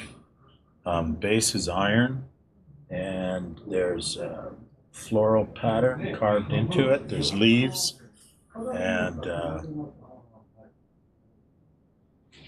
overall, it's a nice, clean-looking piece of art. And the reverse side. This is actually the front. You can see there's a strongly carved shishi right in the bottom. Shishi or tiger, I guess. What do you think, tiger? I think it's a shishi with all Shishi. these kind of wavy, The tail. wavy fur. Yeah. Shishi. and swirls in the forest. Yeah. Shishi swirl. Yeah, typical kind of shishi presentation, but large shishi. And then above the shishi, you've got botan, floral pattern carved very nicely. So the carving is quite, quite deep, well cut, quite, visually strong. And then the gilt effect adds well to it. Anything you'd like to say about this Tsuba, Paul? Yeah, well, I selected this item because I think the Koshirai in total is quite nice, I'd say. It's very decent quality, and the Tsuba is really striking me because, yeah, very strong relief. Maybe you can turn the Tsuba a little bit so we can see the relief a little bit, in the open work especially. Okay. And yeah, the Tsuba is, I would say, very good quality. Of course, it's not very large. Did we measure it? How large is the Tsuba? See that there's Can you focus a bit, or turn on the autofocus when it doesn't follows your movement? No, it should somehow follow. Yeah, and maybe a small story about the motif, the shishi botan. The shishi is often depicted with the botan because it seems the shishi, I think the botan has some kind of antidote or some kind of poison which scares away a certain insect, actually, which is annoying the shishi and sitting in the fur. So that's why we often see the shishi with this flower. mosquito repellent. Yeah, exactly.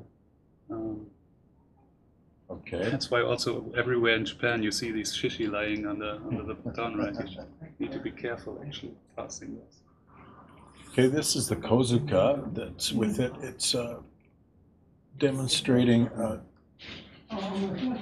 kamon, which is the cho, the butterfly.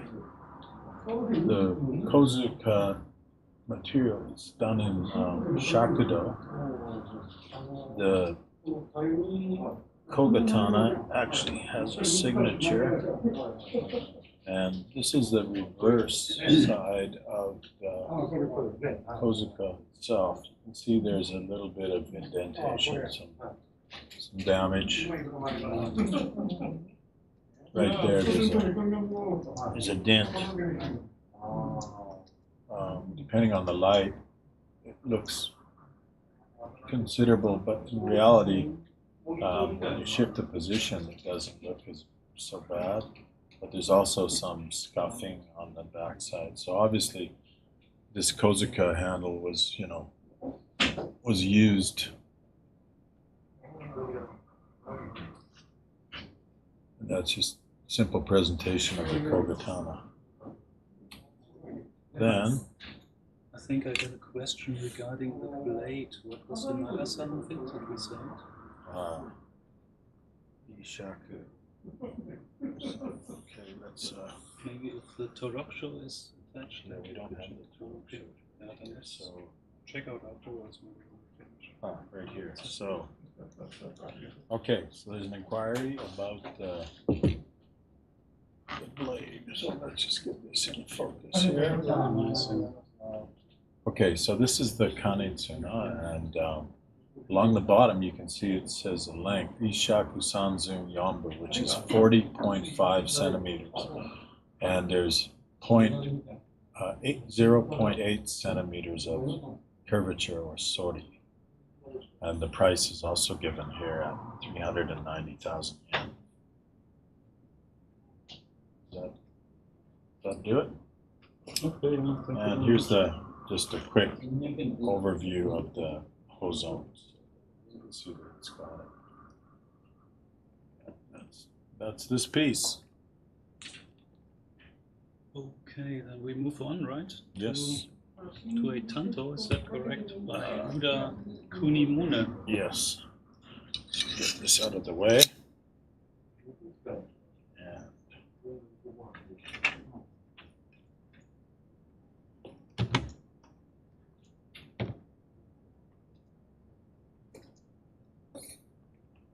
And The next one, was it Hozon or was it Toko? Not Hozon. hozon. Yeah. Okay, so this is what's coming up next is Uda Kunimune. Kunimune.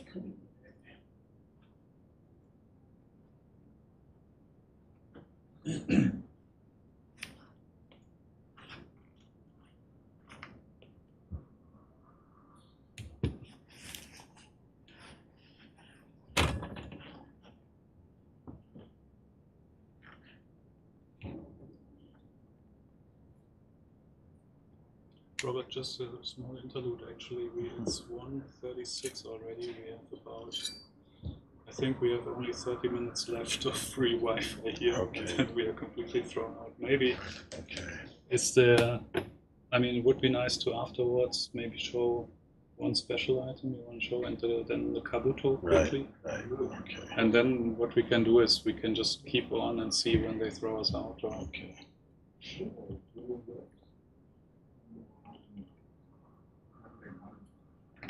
We're battling against time and internet arrangement in this government facility. Okay, so next up is signed Uda Kunimune.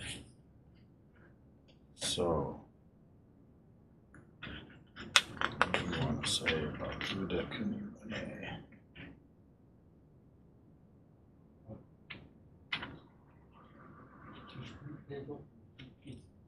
So this is Muromachi Jidai, Muromachi period. You can see that the signature is there with the bottom part, the Kuni Mune, is fully legible. Okay, there's actually been four attempts to make Hugi Hana in Nakago, so definitely been remounted on a few different occasions. Let's have a viewing of the blade itself. Okay, typical Buddha style Hikone. Fairly narrow hamon.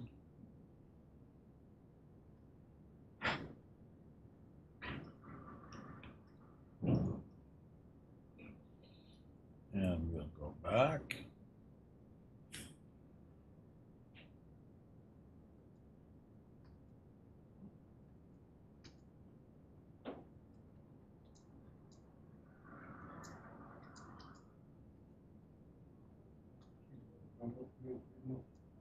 So the Hikone here is a little bit pronounced.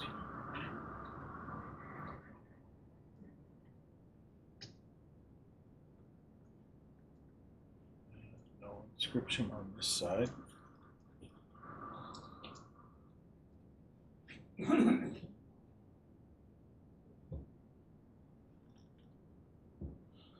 we're going to go to have a look. The blade length I should give is 28.4 centimeters. And the asking price is 280,000 yen for this item.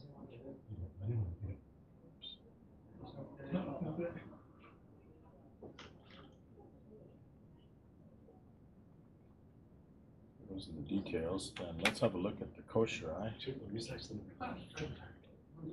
So the koshirai is done in a Aikuchi style. You can see there's no tsuba. The same is black lacquer, and the kashida is done in, and the fuchi are done in black horn. And the menuki,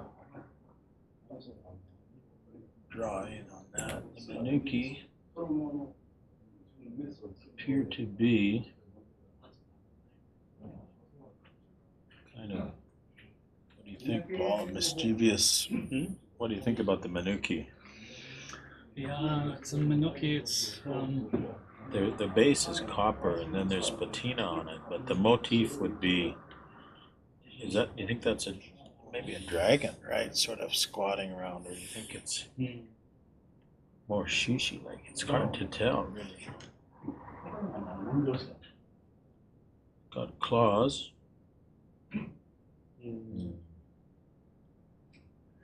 Shishi, maybe a shishi. Yeah, kind of a dragon. That's not super high quality. I would actually replace No. the Menuki are menuki. Maybe with some we saw earlier, right? yeah, not too. Actually, we got a feedback from Dieter here. It's actually a good idea, and we forgot to show the full Sugata always in the other camera after each piece. So maybe, I mean, we still have some items We can't do everything. just to see the full We'll piece. show we'll show a Nagamaki now. Now she will get that. Okay. So the saya itself is done in black fuimaki style. So it's black on black, tight little stripes all the way along. There is a kozuka slot with this piece, but there isn't a kozuka with it. So the buyer would have to search out an appropriate looking kozuka to match the motif. And the menuki probably shishi.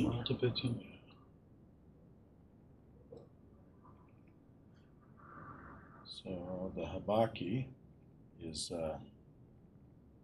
silver foil. Get some idea about that. Silver foil on copper. Okay. If you like, you can hold it into this camera here just to see the font. Well, I'm trying to show it. I can show. Okay. Go. You can go a little bit. I could, but difficult to move. well, trying to do this is kind of difficult, right?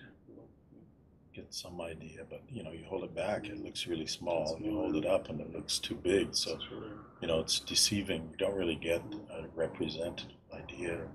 You have to go with the length.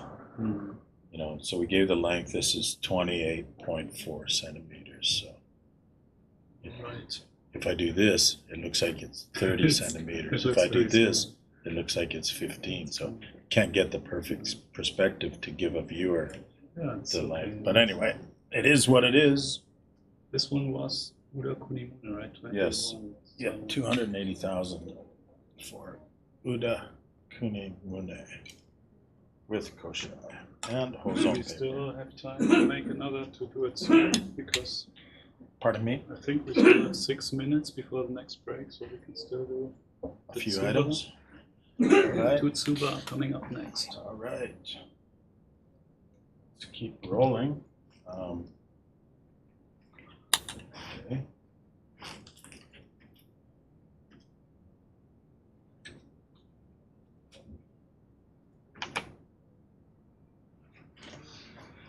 Okay, now we are cut off. We are on break, it seems. All right. Just now we're back. It's really exciting. Never to know when the Wi-Fi will kick us out. Are we on right now? It seems we are on, yeah. At least we were 10 seconds ago. Okay, so Let's continue. next up is a Tsuba, and this Tsuba, again, it's a motif that's popped up a little bit today, is the Shishi Botan Tsuba. This one, the work is it's Mino. The dimensions. This piece, the width is 70 millimeters, and the height is also 75 millimeters. So it's a little bit taller than it is in width. So, see if I'm bringing in some detail here. So along the bottom, you can see the shishi.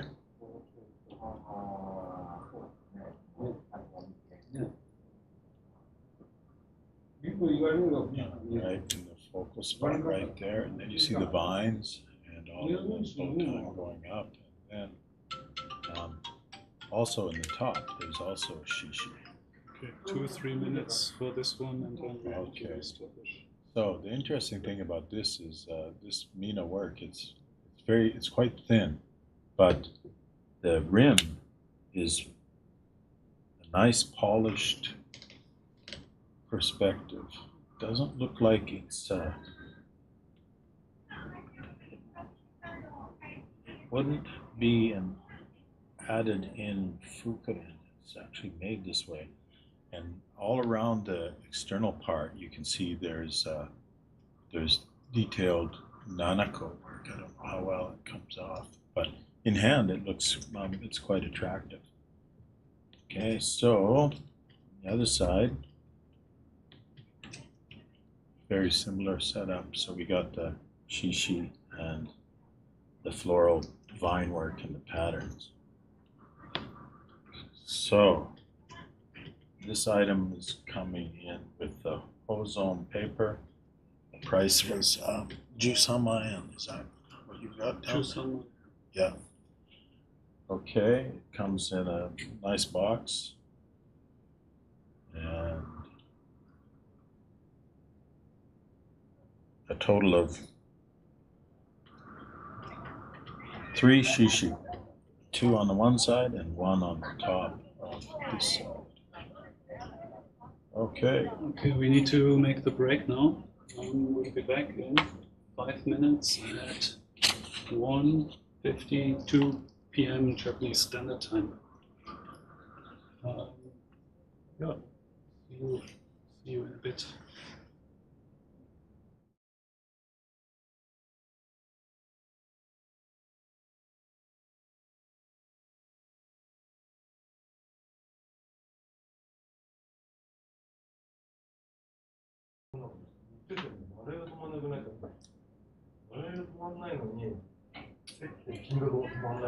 Should be back soon.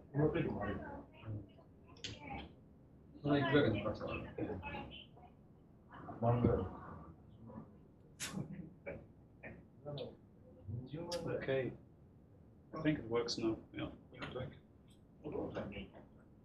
So this is for the last session. We try still to show you some items. Our list was so much longer, but time was very much shorter than we thought. So yeah, still some things to show, and then to wrap up. We have next. Where are we? We are at which blade? The Aoi Nagamaki Naoshi.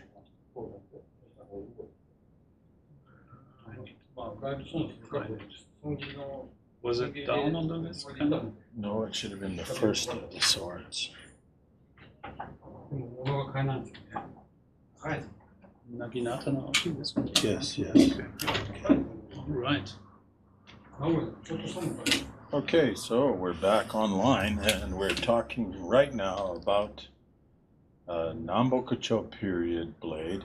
It's a Naginata Naoshi.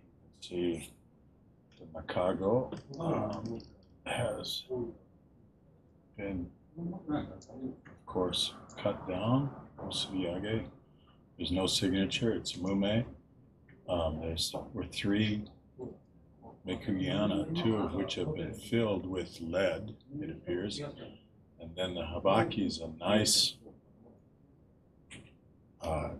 gold foil, handled and done very, very nicely. See, basically, right there.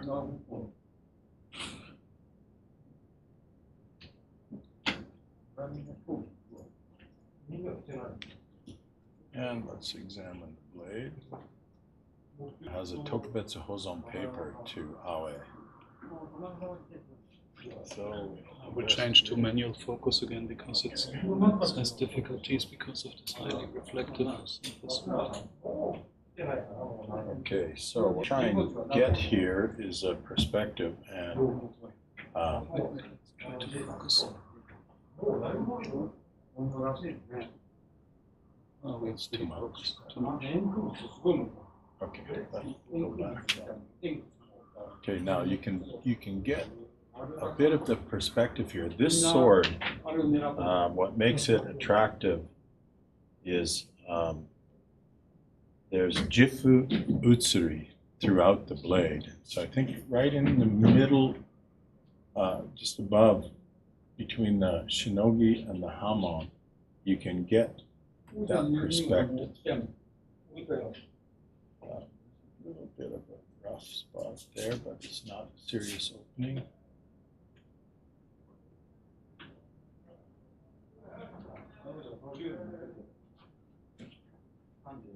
Basically, you can see a very thin Hoso Suguha, typical of Aoi Nambokucho work.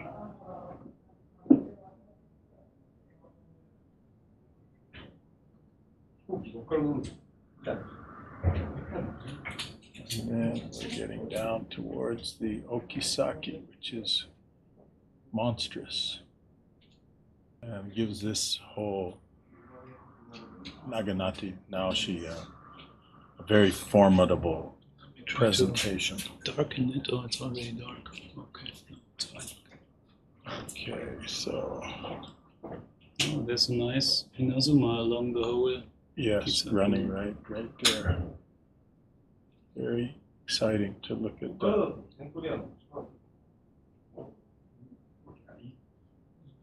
ですよね。前原から名古屋、長いまで行って、名古屋からなんとかライナー。名古屋かな。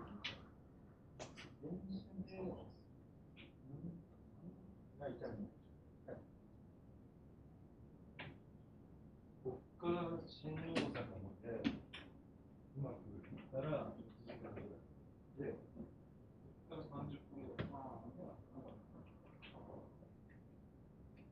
Very tight Giane.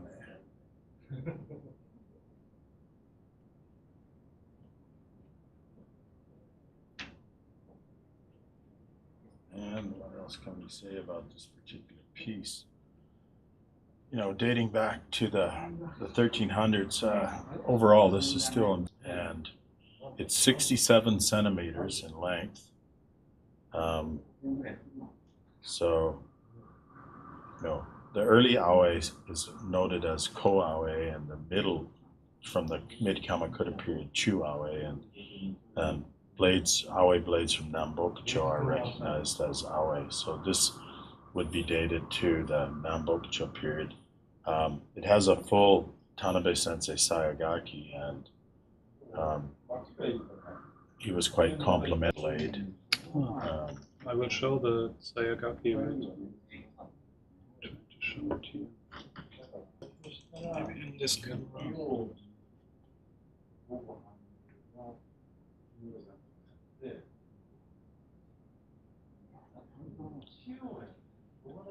So the basic of the Sayagaki that Paul's presenting right there is, this blade is attributed to the work of Bishu Kuni Aoi school.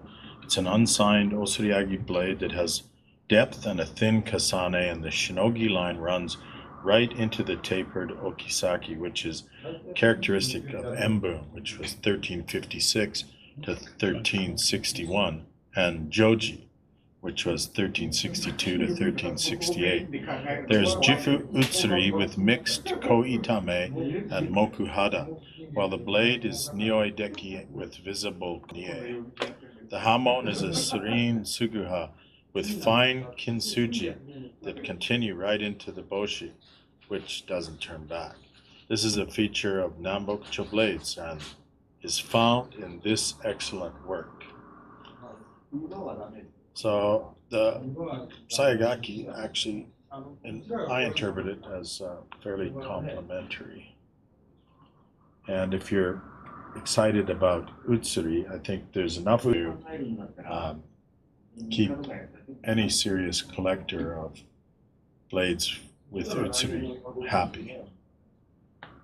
And the price for this piece is 1,700,000 yen, which at international exchange rates makes it actually quite a bargain.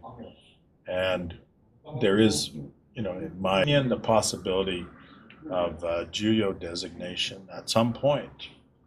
And, the prospective purchaser could look forward to submitting for Juyo evaluation. Anyway, it's a very fine piece and overall very interesting. So I can hold it up and give it. Oh, we're done? I don't know, maybe it's continuing. Going on. Seems we are back on, but we are heavy delayed, so I can't really say if it's wrong. Okay, so for our viewers to get some idea of the basic Sugata, you can see what it looks like here from the Nakago to the Kisaki. You can see the scope of the Okisaki in relation to the blade. Just an overall early collector piece. What shall we do? Shall we try to show at least one Kabuto and then wrap it up? Or let's show the Tsuba. The Tsuba is really nice. Which one? The Dragon Tsuba. Okay. And then we try the Kabuto. And maybe then we stop, because this will be our final 15 minutes of free Wi-Fi usage here.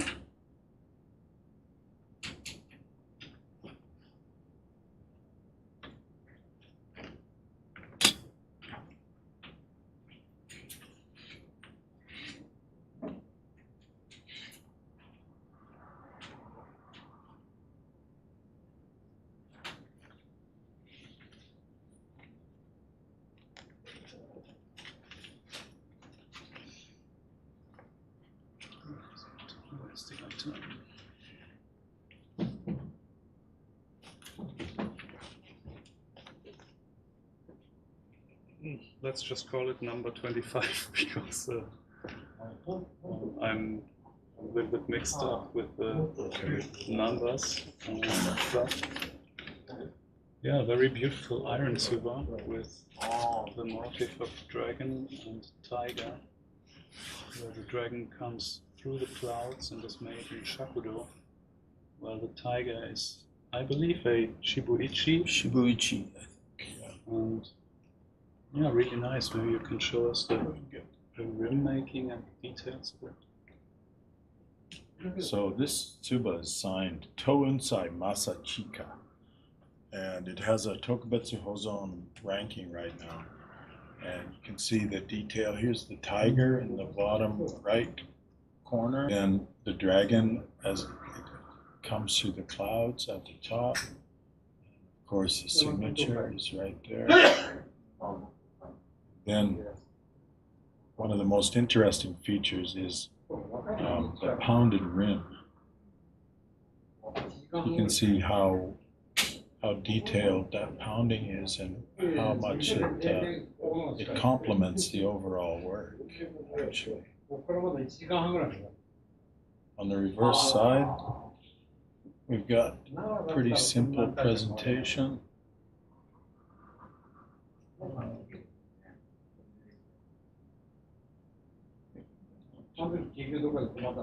So we've got like streaks coming down from the clouds, probably representing rain, and then at the bottom there's a rock with some vegetation on it, some leaves, leafy, possibly small bamboo. The basic motif is this standard concept of Ryuko no Taiketsu. Ryuko no Taiketsu translated means the tiger and the dragon do battle. And it's a conflict between the dragon and the tiger, and but the tiger and the dragon are said to be the ancient symbols representing yin and yang, or the two forces that combine to make up the universe. Ancient Taoist philosophy explains the world in terms of two forces, yin, from the Chinese word for dark, and yang, for the word for bright. So everything results from this interaction of yin and yang. So yang elements include light, fire, rain, and the heavens. And yin elements include darkness, water, wind, and the earth. So the male traits are yang and the female traits are yin. Yang qualities are active while yin qualities are passive. Remember, these concepts date back to long before equality of gender issues have settled a different score. So these two forces, basically, the dragon reigns over the heavens and stands for yang, and the tiger, respected in ancient China as the mightiest of wild beasts, stands for yin. If you're interested in those concepts, you can do a little research, but the rim is actually quite spectacular. And this comes with the Tokubetsu Hozon paper, and the price was given as 340,000 yen. Very good condition. Tokubetsu Hozon in a custom-made box. Did we measure it yet? And the measurements would be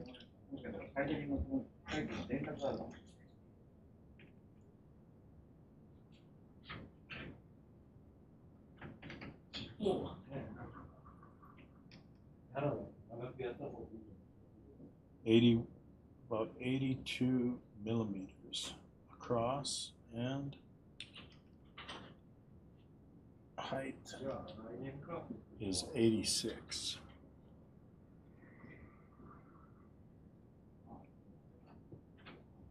But a beautiful collectible piece with a summary of the forces of the universe. A mini textbook to tell a story. Okay, so maybe as a very last item, let's show a kabuto, as we had one request for armor pieces as well. We need to a little bit change the... So you want me to move it? Maybe I'll try like this. This is the best I can do. What do you think?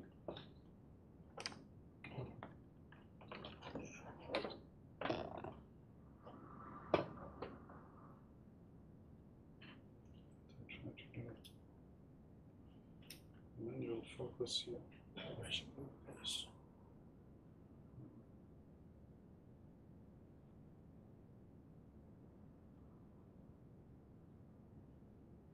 Can I stand this on the end? Yeah. I'll just put it here.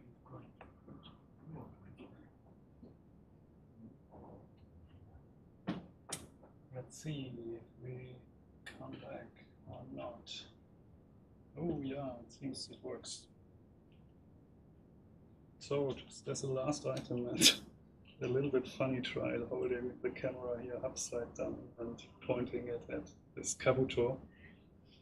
Yeah, we have 15 minutes left to. Okay, so we're almost going to wrap up the presentation. We had about 20 more items, but given the internet problems we're experiencing and other difficulties, we're not going to get through that amount. But we'd like to show this kabuto, and so this is on exhibit here. It's a Tokanmuri Kawari kabuto. So we estimate the age to be from the late Edo period, and the interior bowl or the substructure would be an iron Tsunari kabuto decorated with lacquer. Now the top structure that sits on the Tsunari style kabuto is done, it's not iron because it's not, doesn't react to a magnet.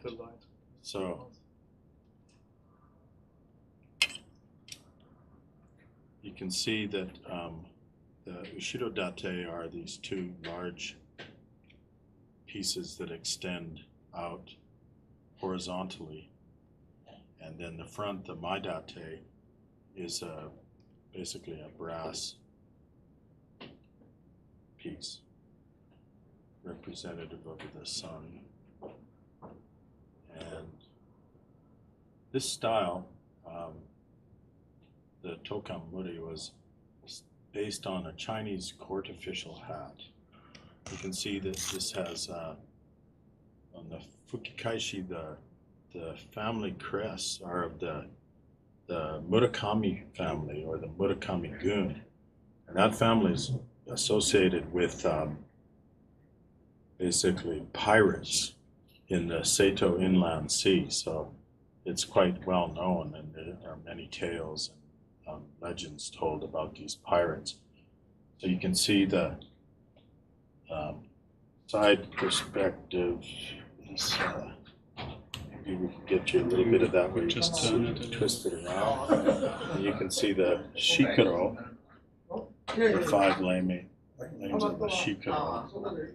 And lacing is done in blue silk work, and the lacing is still quite intact. So it makes for an interesting presentation. The Ushiro date are nicely lacquered wood pieces. You can get the back perspective here, the rear perspective. Can you put the light?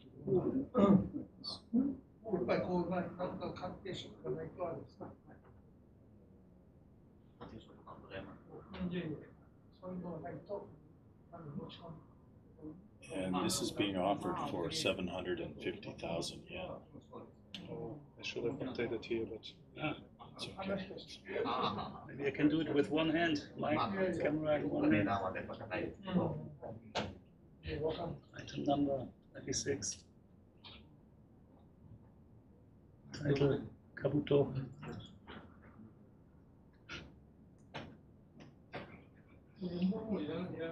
All right, yeah. And that would be our presentation for today, because it's been quite stressful trying to accommodate our presentation needs with our internet access in this public facility. But anyway, I hope our viewing audience has enjoyed our offerings. We tried our best to deliver this presentation. Yeah. So we had 20 more items, but we learned a lot, I guess. And this was the first edition of the Super Samurai Market with Robert Hughes and Paul Kremers, and we hope to be able to deliver future events, and we're going to work on our presentation style. We've received some interesting feedback points. Of course, we can't do this perfectly because we arrive here and then the cooperative dealers show us what they want to share with us. And so we don't have a lot of time to write up full descriptions and make text presentations for each item, but we'll see what we can do in the future to make for a more interesting presentation and speed up the actual processing of the items. So we hope you've enjoyed viewing Super Samurai Market live from Hikone, Japan. Exactly. And given the circumstances with technology, with Wi-Fi, I think it was pretty nice. Okay. Thank you very much. Bye-bye, everyone. See you next time. Bye for now. And Anybody of course, willing to communicate with us about any of these items, please send us email, and we'll take into consideration your interests, and we hope we can accommodate you with the sale of some interesting samurai artifacts. Thank you so Very well much. said. Bye-bye. Bye now.